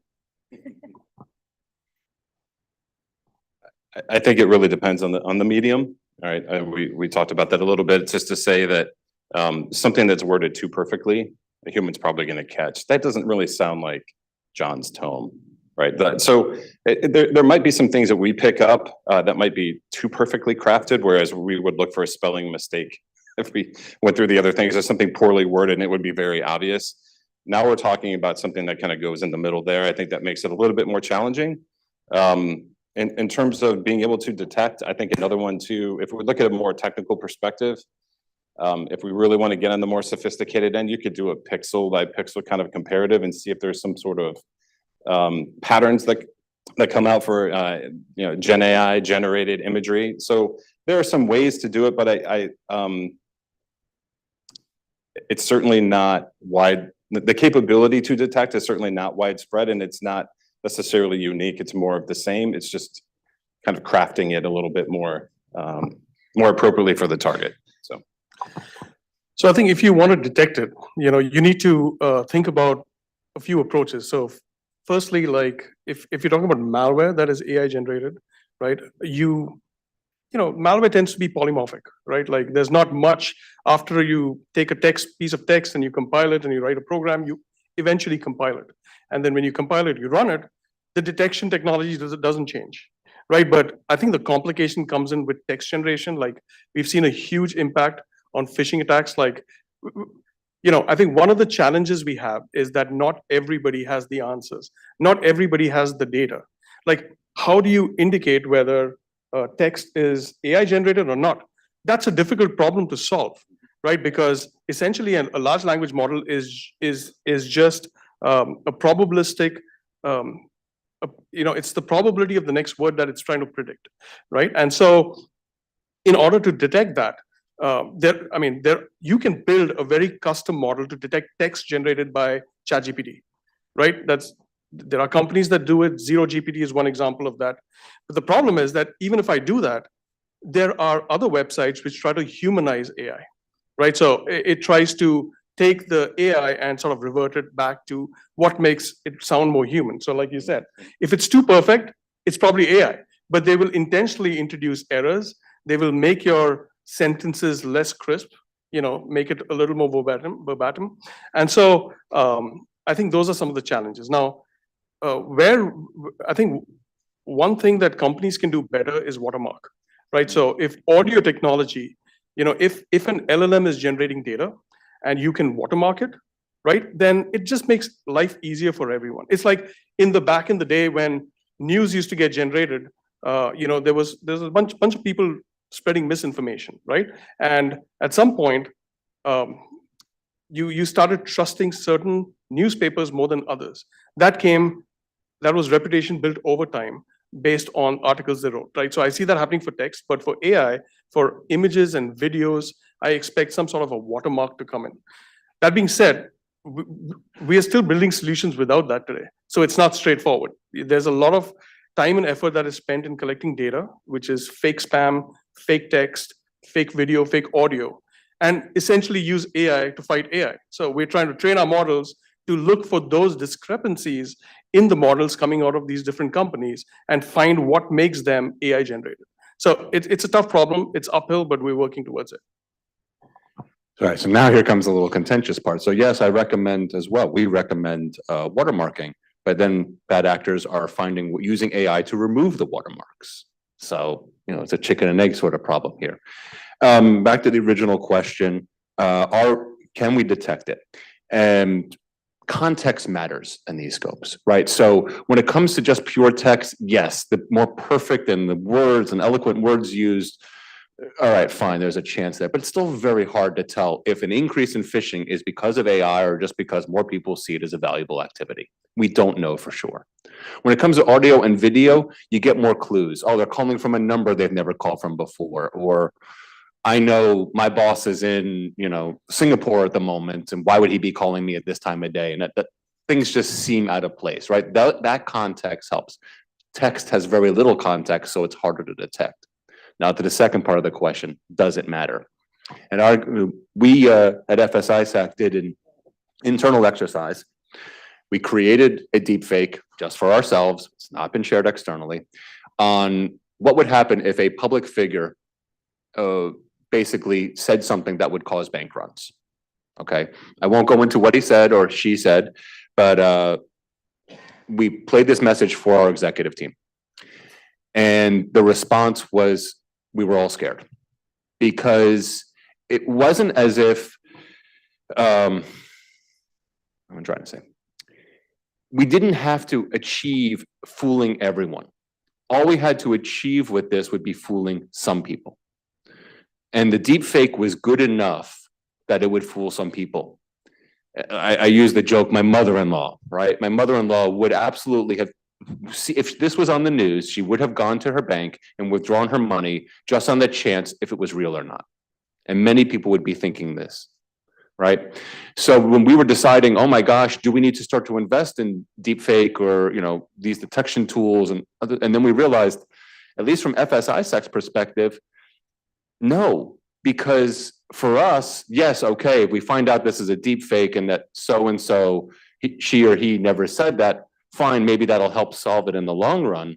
But in the short term, our problem is that this would cause a bank run. And it's the operation that yes, the deepfake may have caused this problem, but the operational issues of the bank run are what's more pressing for our industry right now. And that's where our attention needs to be, rather than whether or not this was caused by an AI or just someone in a fancy suit, right?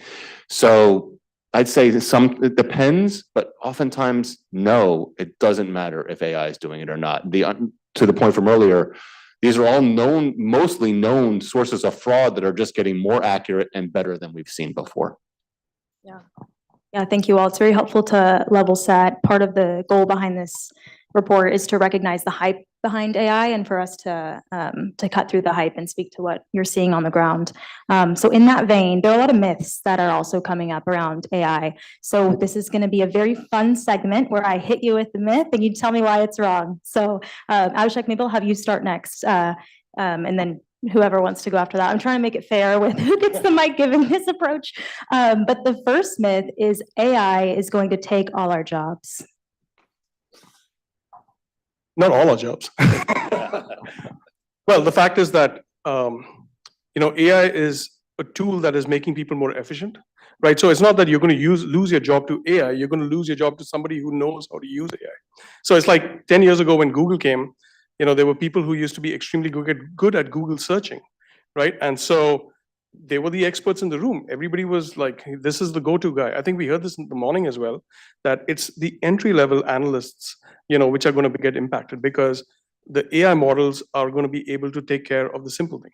But I think there's going to be a little bit of a shift. So yes, there will be some jobs that get displaced, but I think they'll get offsetted by other types of jobs, right? The other types of jobs will be, like we're seeing, more data analysts, right? More ability to automate some of the stuff. Like those jobs are going to be displaced. I mean, I don't know about you guys, but like every security company is now trying to figure out how to automate AI to help researchers, right? And so that's a very natural sort of progression of this field. It's just like everything else in the past. When the computer came, when the typewriter was gone, it's just a natural progression of advancement in technology. We're gonna go myth by myth here, or everybody's gonna come in on the same myth? That's fine. We can, but I did want to say something. I think that's 100% agree. I think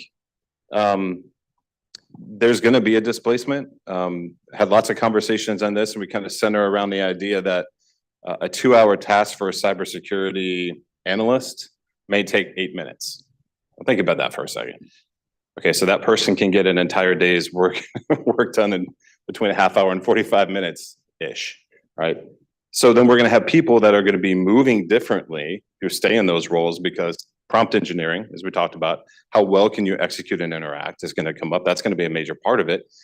So it's going to accelerate the breadth, but then you're going to have the other people that are going to support the wholehearted adoption. Businesses aren't going to be able to compete in the future unless they're wholeheartedly adopting this, integrating all the different kinds of data of the organization so you can make faster, better, smarter decisions that are all encompassing in the business, not just my one segment, but all of it. So that's all going to accelerate. And I'm bringing all that up because of the dependency is going to be there. You're going to need people to help make sure that that doesn't go down. Right. So Can I say one more thing?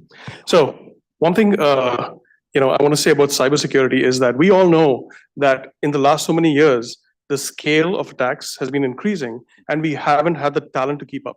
So this is actually a blessing in disguise because you have the ability to very quickly go through tons of data, prioritize, and figure out what is the most important incident, right? So again, I think let the analysts, even if they're junior, focus on the most important stuff. Let AI do the more complicated stuff for you.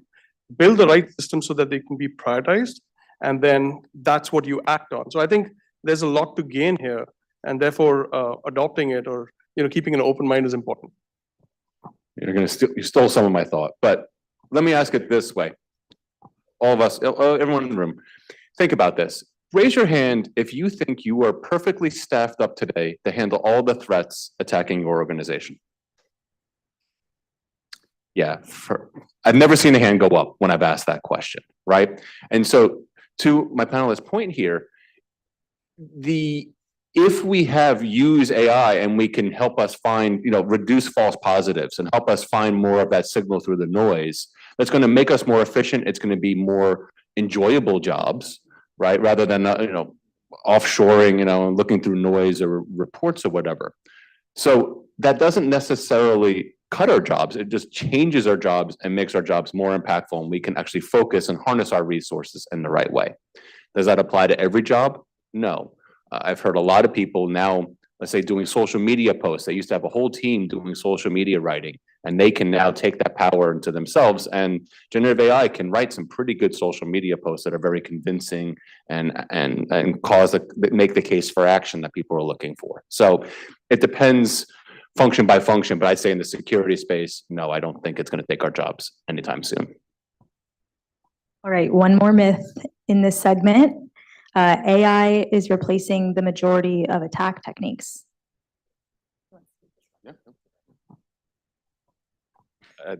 We talked about this a little bit before. I don't know that it's actually going to replace. I think it's just going to either accelerate, it's going to learn, it's going to be able to help get better as it learns. So the feedback loop is going to be very quick.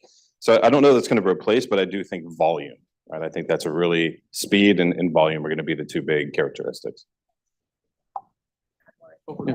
Yeah. You stole from me, so I can steal from you. Yeah. So we're all familiar with the Nigerian prince scam, right? Where you get this email that's poorly worded and what? It's a scam. Yeah, it's a scam. I know. Sorry, you didn't win the lottery. You didn't get a 9-figure check. I'm sorry, Dave. But it was a funny change. So once generative AI came out, the fraudsters started to use generative AI to write these emails. And they found something interesting. The more perfect, the more accurate they got with these emails, yes, they got first-time click-throughs, but then people then got smart as to what was going on, and they would, what's called rage quit in the gaming community, or just gave up on the scam. And what the fraudsters realized is that you're taking too much of our time to weed out those that are actually going to fall for this scam versus not. So they actually reverted back to the old method of writing emails poorly because they realized the pass-through or the ones that actually fell for the first email were actually more likely to convert to fraud. And it was a better use of their time and effort than to use AI. I found that fascinating. Thank you. So yeah, I feel that, by the way, MITRE has a whole separate framework called Atlas for generative AI attacks. So if you haven't read that, you should. It sort of breaks it down just like it breaks it down for other techniques. But I think there's more of a pivot, even between the existing techniques, there's sort of a pivot over to specific techniques. So what we've started seeing is, for example, credential theft. So a lot of the malware authors find it expensive to use LLMs. I mean, it's not cheap, right? Paying for using an LLM at scale. So what they're looking for is credential theft, right? They're trying to find those keys that somebody left online. And if they can get into Amazon Bedrock, right, and utilize the LLM that somebody left open, sort of what they're looking for. So that's one of the techniques that you're seeing. I've also seen, like we've seen, like recently there was a post about somebody who tried to create a cryptocurrency bot, okay, and he pulled something from GitHub. Turns out it was a supply chain attack because somebody populated GitHub with a fake Solano URL, right? And so his automated script that he generated with AI, had the fake URL, and he ended up paying $2,500 to somebody. He doesn't know who, right? So like it's sort of hurting them in some cases, but I think those are sort of the incidents we see. But what I do see is different now is that we will see a lot more adversarial attacks. So, we've spoken about AI-assisted attacks, but what we haven't spoken about AI adversarial attacks, which is attacks against the models, right? It's not new. Again, like ML is not new to security. We were the first adopters of ML in scams, phishing, in network detection, anomaly detection, right? But I think in the case of in the most recent case of supply chain attacks, or in the most recent case, you've heard about Sora. It got leaked recently, right? Which sort of forced OpenAI to release the model, right? So that was one example. In another case, there was a security researcher. I don't know if you know, ChatGPT can store your memories, like based on what you type. It's sort of whenever you identify yourself as, hey, I have a daughter, or I want to make a trip to Europe. Pull it up in ChatGPT, you can find it. You can ask it about its memories. So ChatGPT is trying to remember who you are, right? And recently, Microsoft announced that they will be able to create unlimited memory for their models. Now that's kind of scary, right? That's a whole change in tactics. Like imagine somebody getting access to those memories. They've just accessed a lot of your personal information. And this isn't even a concept anymore. Somebody proved it to Google recently, to OpenAI recently, and they demonstrated it where they got OpenAI to open up an image and infiltrate the memory of your personal memory on ChatGPT. I thought that was fascinating. So although you have new techniques, it's a mix. It's a mix of credential theft.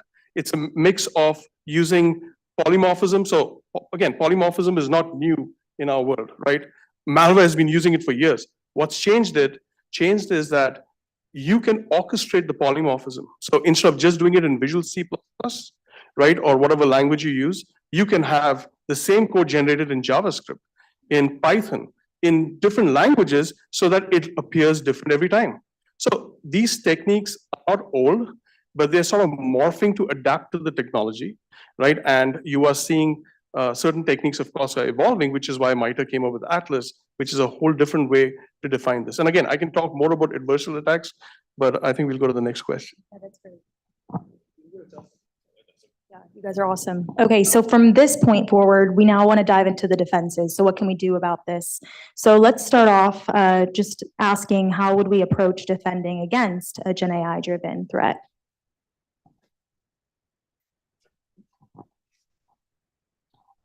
We talked a little bit about some of that already. Pixel level analysis is one of those. Watermarking, right, could be a potential. But I really think the fundamentals matter more than anything. For doing the fundamentals, the actual, if we're defending the actual models and we're looking at the things that are in place defensively, if we're defending the models themselves and what we're going to use them for, the standard attacks still apply, right? They might be faster, there might be more volume, but we still have to think about the basics. The zero trust architectures, the fundamentals of getting things done still encompass the majority of the attacks that exist. So whether Gen AI is in it or not, it's still running on the same kind of infrastructure. The risk might be distributed, but the same attacks apply, right? So, I think my approach is primarily fundamentals. Let's get those done and make sure that we're doing that first before we get distracted by the shiny object. It matters, but let's make sure that we really lock that down first. I agree. I think there's somebody who spoke about this morning, is that, hey, we are still 10 years on where we want to enforce, I forget the name, NTT, some bill. Okay, anyway, but yeah, like I think at the basic level, zero trust, micro-segmentation, resilience, building resilience into your system. So I think you would probably break it up into two parts, right? There is a process of creating the model. When you create the model, you want to build the right infrastructure, the right guardrails, right? Implement watermarking. So you start with security in mind. But then when the model has been created, right, you have to be able to demonstrate accountability, transparency, non-repudiation. That means if it comes from ChatGPT, you should be able to prove it, that it came from ChatGPT. So I think these are, of course, the fundamentals. And there is a challenge here, though. Like, we talk about building these models, and we're constantly thinking about how to build safer models, but the bad guys may not use that model. They might build their own models, right? And so when they do that, and you have to forget all the policy you thought about, right? Because they don't have policies, right? Then you go down to the basics. You go down to what you need to do at the basic level. And I think if your foundation is strong, then you don't drift a lot. Like you'll be able to manage pretty well. So no contention on this one. I actually agree with both my panelists here, but I'm going to go to a different side of it then. When we start to think about the threats, it's not just the direct technical threats. It's what are you going to do with these things? There's something called hallucination. I'm sure many of you have heard of. How do you prevent hallucination? Well, it's training users of the systems to say, you know what? I don't believe everything verbatim that just comes out of this tool. Let me go fact check. Let me go do research to say whether I should do this or not. Take this action. Format your C drive on your computer. Oh, wait a minute. Maybe that's not the right answer here, right? There's also the risk of using someone else's proprietary or confidential information, right? Somehow some proprietary or copyrighted information got into this model and something was output. You don't want to be on the hook for violating someone else's copyright. So the question is, where do you use these things? The advice we give to, let's say, developers is don't take your source code, put it into the model, and have the model fix your own source code. Ask the model a generic question using generic variable names and generic concepts that then you as a programmer take back and into your code. Another thing is found is that some of the code written, on average, across all the models, code output by the Gen AI has about 40% of the code written has some sort of error, whether it be a security error or a logic error of some kind. Well, that means that you need a real programmer and someone who understands what's going on to find those bugs and catch them before that gets incorporated into your product. So it's not just everything. I completely agree with everything else here, but it's the other side, it's the business use side, which is why we recommend in financial services, human in the loop, as it's called. Do not let these systems just go blindly responding to things. Let them advise the human that can make the final determination. Just to add to that, like in the process of creating LLM, we don't hear about this much, but the process of creating an LLM is a lot of work. Like there is a human in the loop who eventually has to validate that, right? LLM and the output. So there are experts that are hired by these companies that try to assess the output and just make sure it's valid. So RLHF, just reinforcement learning with human feedback is a part of that process.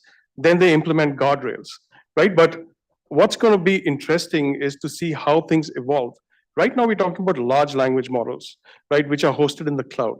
In the future, there's going to be smaller agentic models, which are going to be on your devices, right? And there won't be one, there'll be multiple, and they'll all be working together. So even though there'll be guardrails around that, there might have to be additional ways to test the functionality of the system as a whole, right? Because you'll have all these agentic, all these mini models sort of running on your system at some point.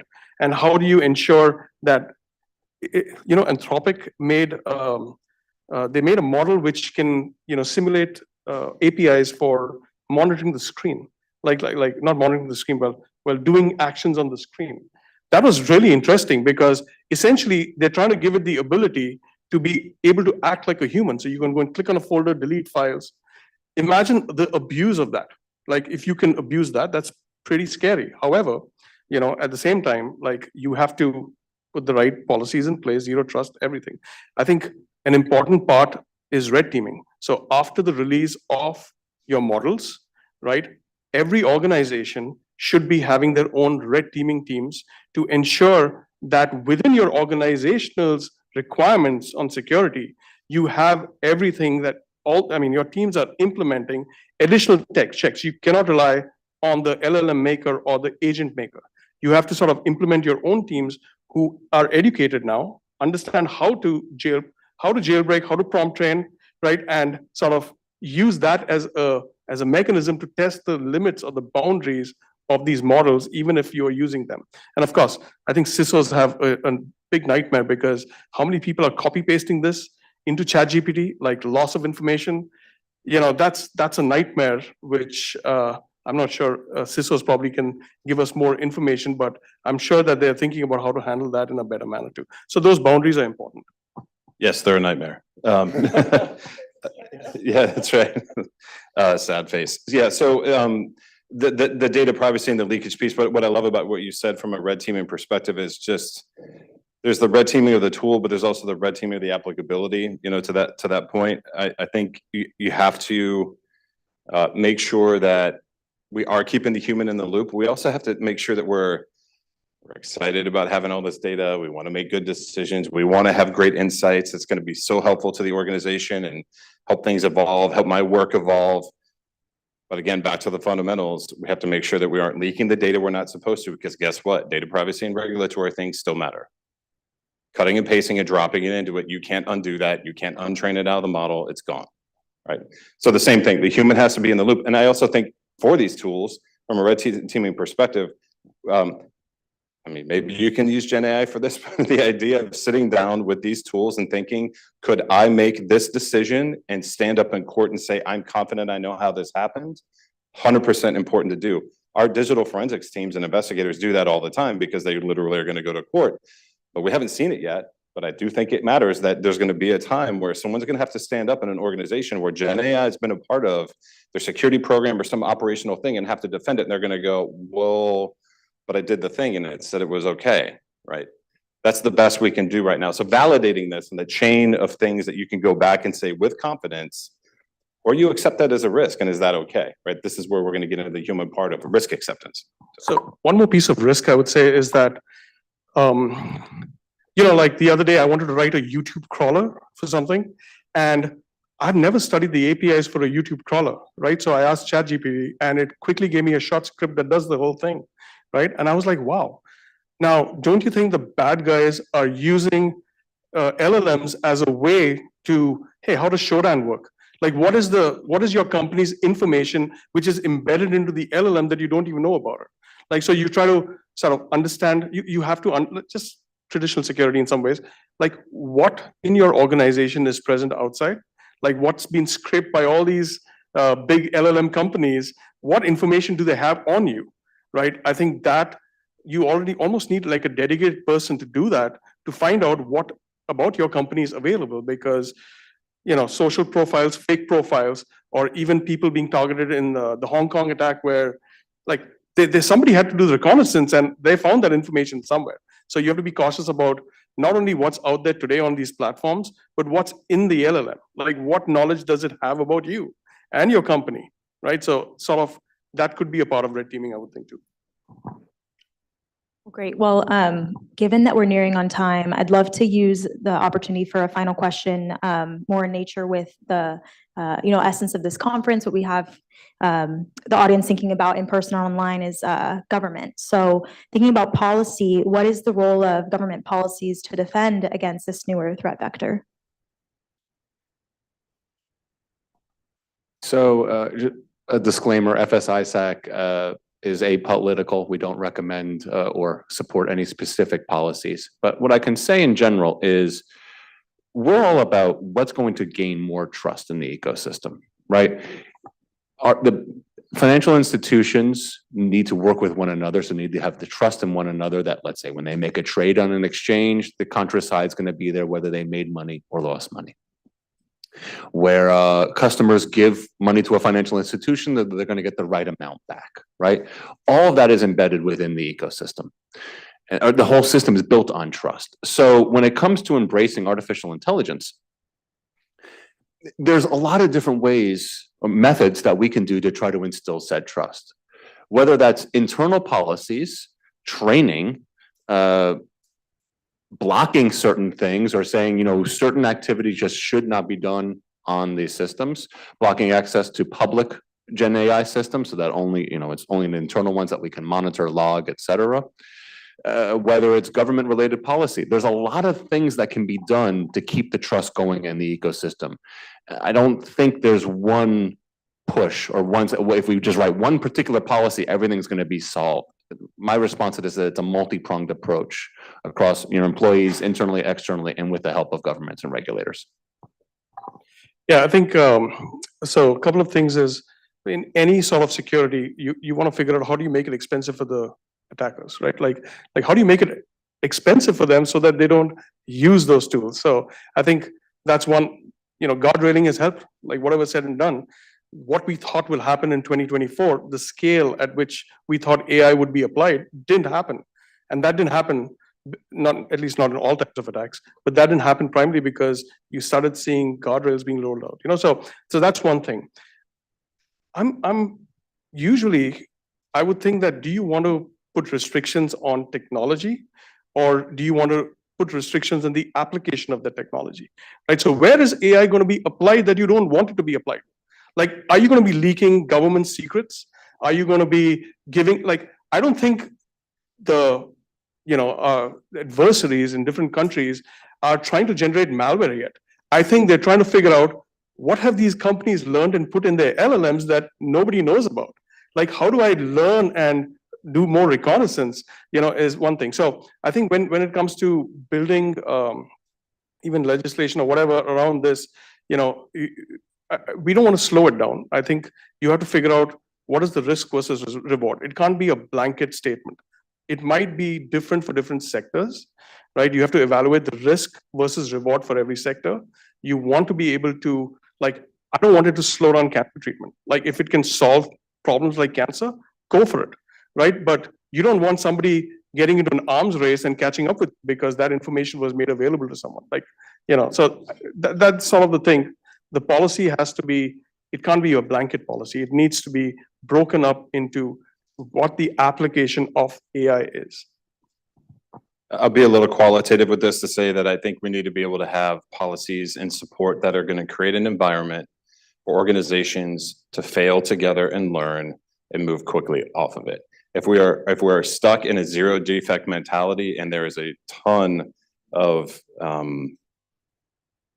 penalties for making mistakes, we're not going to get anywhere. We're not going to be able to get there quick. So really having an environment to be able to do that and the policies to support that, it's going to create the environment for us to be able to keep up. One other thing to think about here is whether there's a government policy or not, okay? Financial services firms especially are already starting to do what they need to do internally to protect and keep the trust going in the ecosystem. They're not waiting for the regulation to tell them this or that, right? They know, they've learned from copious examples in the past of embracing new technology, what they need to get ahead. So I guess my takeaway is whether there's policy or not, I don't know, I can't say, but it doesn't mean you should be waiting for it. You should be doing some of these things that we've recommended right now. We've got about 6 minutes left. We could open up to maybe a question from the audience if anyone would like to ask a question. It's the last question of the day, so you get that opportunity. Okay, well, I've got one in my back pocket, so we'll use that for the last couple minutes. This is a good closer. If you might have a key message or a takeaway that you'd love organizations to understand when thinking about defending against AI. Who wants to go first? All right. Good. He's ready. Hey, jump in. Hey, so we've talked a lot about the technology. We talked about a lot of the pathways. We talked about a lot of the attack vectors, and we've been sort of outwardly focused on that. I really do think, coming back to the human in the loop, do your people who are responsible for supporting, maintaining, and using to help keep up and defend, do they have the support they need to show up how they need to show up? Everyone's going to have to show up and think about this differently. Your way of being is going to have to be more effective, and it's going to have to be different. So are we paying attention? Are you paying attention to the people in your organization who are going to be in contact with this? Do they have the support they need to get there? So I think all of us need to embrace AI. Like it's just really important to understand that. I think there is, like, I think some people are showing skepticism, but the fact is that, I mean, I see optimism here. Like, we have to iterate. Like at the end of the day, it's not like you build a policy today and that's the end of it. AI is evolving, right? If you haven't read that there are different levels of AI, just like there's levels of automated cars, there's levels of AI, and we're probably at the second or the third level. It's going to go to level number 4 where they talk about general artificial intelligence. So I think things are going to evolve, and we have to adapt to that. So part of it is embracing it, but then you also have to iterate through this process. So my closing thought is, remember what's going to help keep your trust with your own customers, constituents, whatever it may be, and learn from the past. So anyone remember when these things came out in the late aughts? The default reaction from most enterprises was, right, this is not a professional tool. You only use it for personal things, right? You do your corporate email on corporate devices and would never need something like this. Now, could you imagine getting any work done without having a mobile device of some kind, right? And we're only talking, 15 years or so? Something like that, maybe closer to 20, something like that. The initial reaction from CISOs, at least in financial services, when they heard about this, last March, was block. Because we don't have the policies in place. This could get misused, could cause us all sorts of internal, external, public perception problems. Just block. A straight out block is only going to last for so long. Employees are smart enough and users are smart enough to understand, okay, there's definitely some risks here, but we better be working on this because otherwise they're going to go underground. And while you may have all the proper logging and everything on your own internal AI, Gen AI systems, if you're not giving them the functionality that they need, they're going to pull out these devices and they're going to go and you're never going to know what happened. And there goes any PII detection or anything like that. And good luck trying to get employees to treat everything like a skiff room and hand in your mobile phones before you go to your desk. It's just not going to happen, right? So the lesson here, again, I've said it before, I'll say it again. Start to think about really now, how do we start to apply it? How do we do it safely? How do we educate so people do the right actions and take the right steps to keep the trust going amongst everyone? That's great. Awesome. Well, we can transition then and invite Michael to the stage. Thanks, everyone.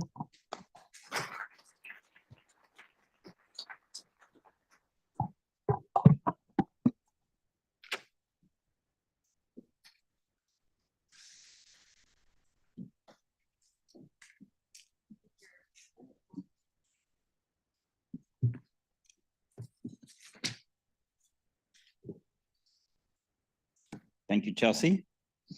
Thanks to everyone who's still hanging in here at the end of the day. And I'm very mindful of the fact that I'm standing between us and adult beverages. So I will endeavor to keep this short.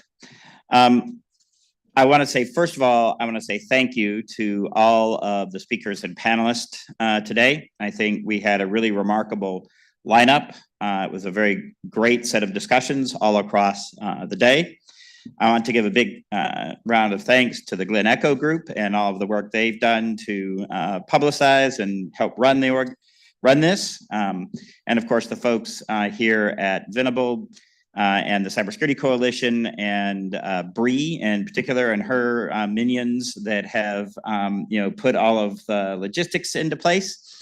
And then, of course, my thanks to the Cybersecurity Coalition and RA for all of the work that has gone into making this successful.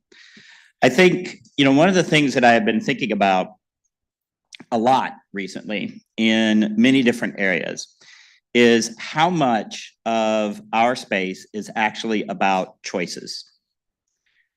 That so much of what we assume to be a fundamental law of life is not, in fact, actually a law of physics.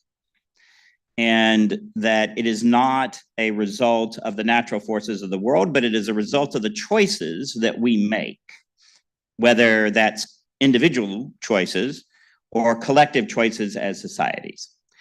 And we have a number of problems that we are facing that we tend to sort of assume that they're intractable because they've been there for a long time, or because they represent, something that we've seen over the course of our lives. We just assume that it has to be that way because that's the way that it's always been.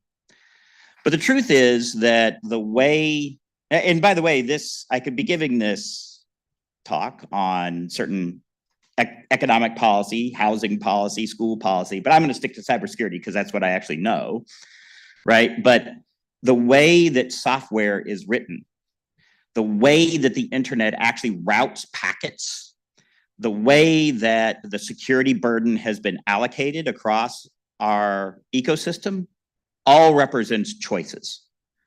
Choices that we have made about how to do it. And we don't have to do it that way. There are other ways that we could choose to do it. And so to me, this is, realizing this is actually in many ways quite liberating because it makes you realize that there's a lot of freedom, of degrees of freedom that we have. And in fact, I would argue that in cyberspace, which is an entirely human created domain, and while there are some physics and math that actually apply, as a human created domain, we probably have more degrees of freedom in cyberspace to make choices than in almost any other domain that we have. And so what this means is that the choices and the policies that we work on actually matter, and they make a difference. And we can actually improve the security of our digital ecosystem if we so choose. If we decide to do it, we can do it. We just have to decide to do it. I think what this comes with, though, is you have to realize that, to quote a science fiction author, Ton Stoffel dude, so there ain't no such thing as a free lunch, right? If we make different choices, there will be different winners and losers as a result of those choices. And so what I think about here is that we have to acknowledge that the current system benefits some and harms others. And if we want to change that, then those allocations of benefits and harms will be changed. And so we have to take that into account as we think about what choices we want to make and where we want to go. I think it also means that we have to be willing to absorb some political costs and to pay a political price, because not everyone will agree with you when you start down a path. And it takes time. And it takes a willingness to absorb some of those political costs. I would also say it requires acknowledging when you are wrong and changing your mind. I will tell you that, I was one of the big proponents of the automated indicator sharing system from when it came out. It did not work, right? So wrong. We were wrong about how that was going to work. And we have to be willing to acknowledge those kinds of things. We also have to be willing to take risks. And I think this was actually something that was hinted at in some of the panels today, but none of these things are risk-free. But in my view, one of the places where we also have to begin to take some additional risks, for example, is in the international space, Because clearly the way that we have been going about it and the way that we have allowed cyber criminals to take advantage of our society is unacceptable. And I think that we are going to have to figure out ways to reach out and touch those bad guys in ways that involve some political risk of hacking off and irritating both, frankly, our adversaries and some of our allies. But unless we're willing to take those risks, we will never actually be able to achieve the end state that we want. So with all of that in mind, what I hope you have taken away from today is a whole set of different ideas that you can go back and think about. Where do we want to make changes? What do we want to do differently than we were doing, yesterday and today? And we actually do have the opportunity to make things better. We don't have to just accept the fact that cyberspace is a very dangerous domain. We don't have to actually have it be that way. And so what I hope you've taken from the day is that there's a lot of opportunity out there, and that, in the end of the day, we can make these different kinds of choices. And so with that, I would just say, perpetual optimism is a force multiplier. So, we can take that, and with that, we can go and have a drink. Thank you very much.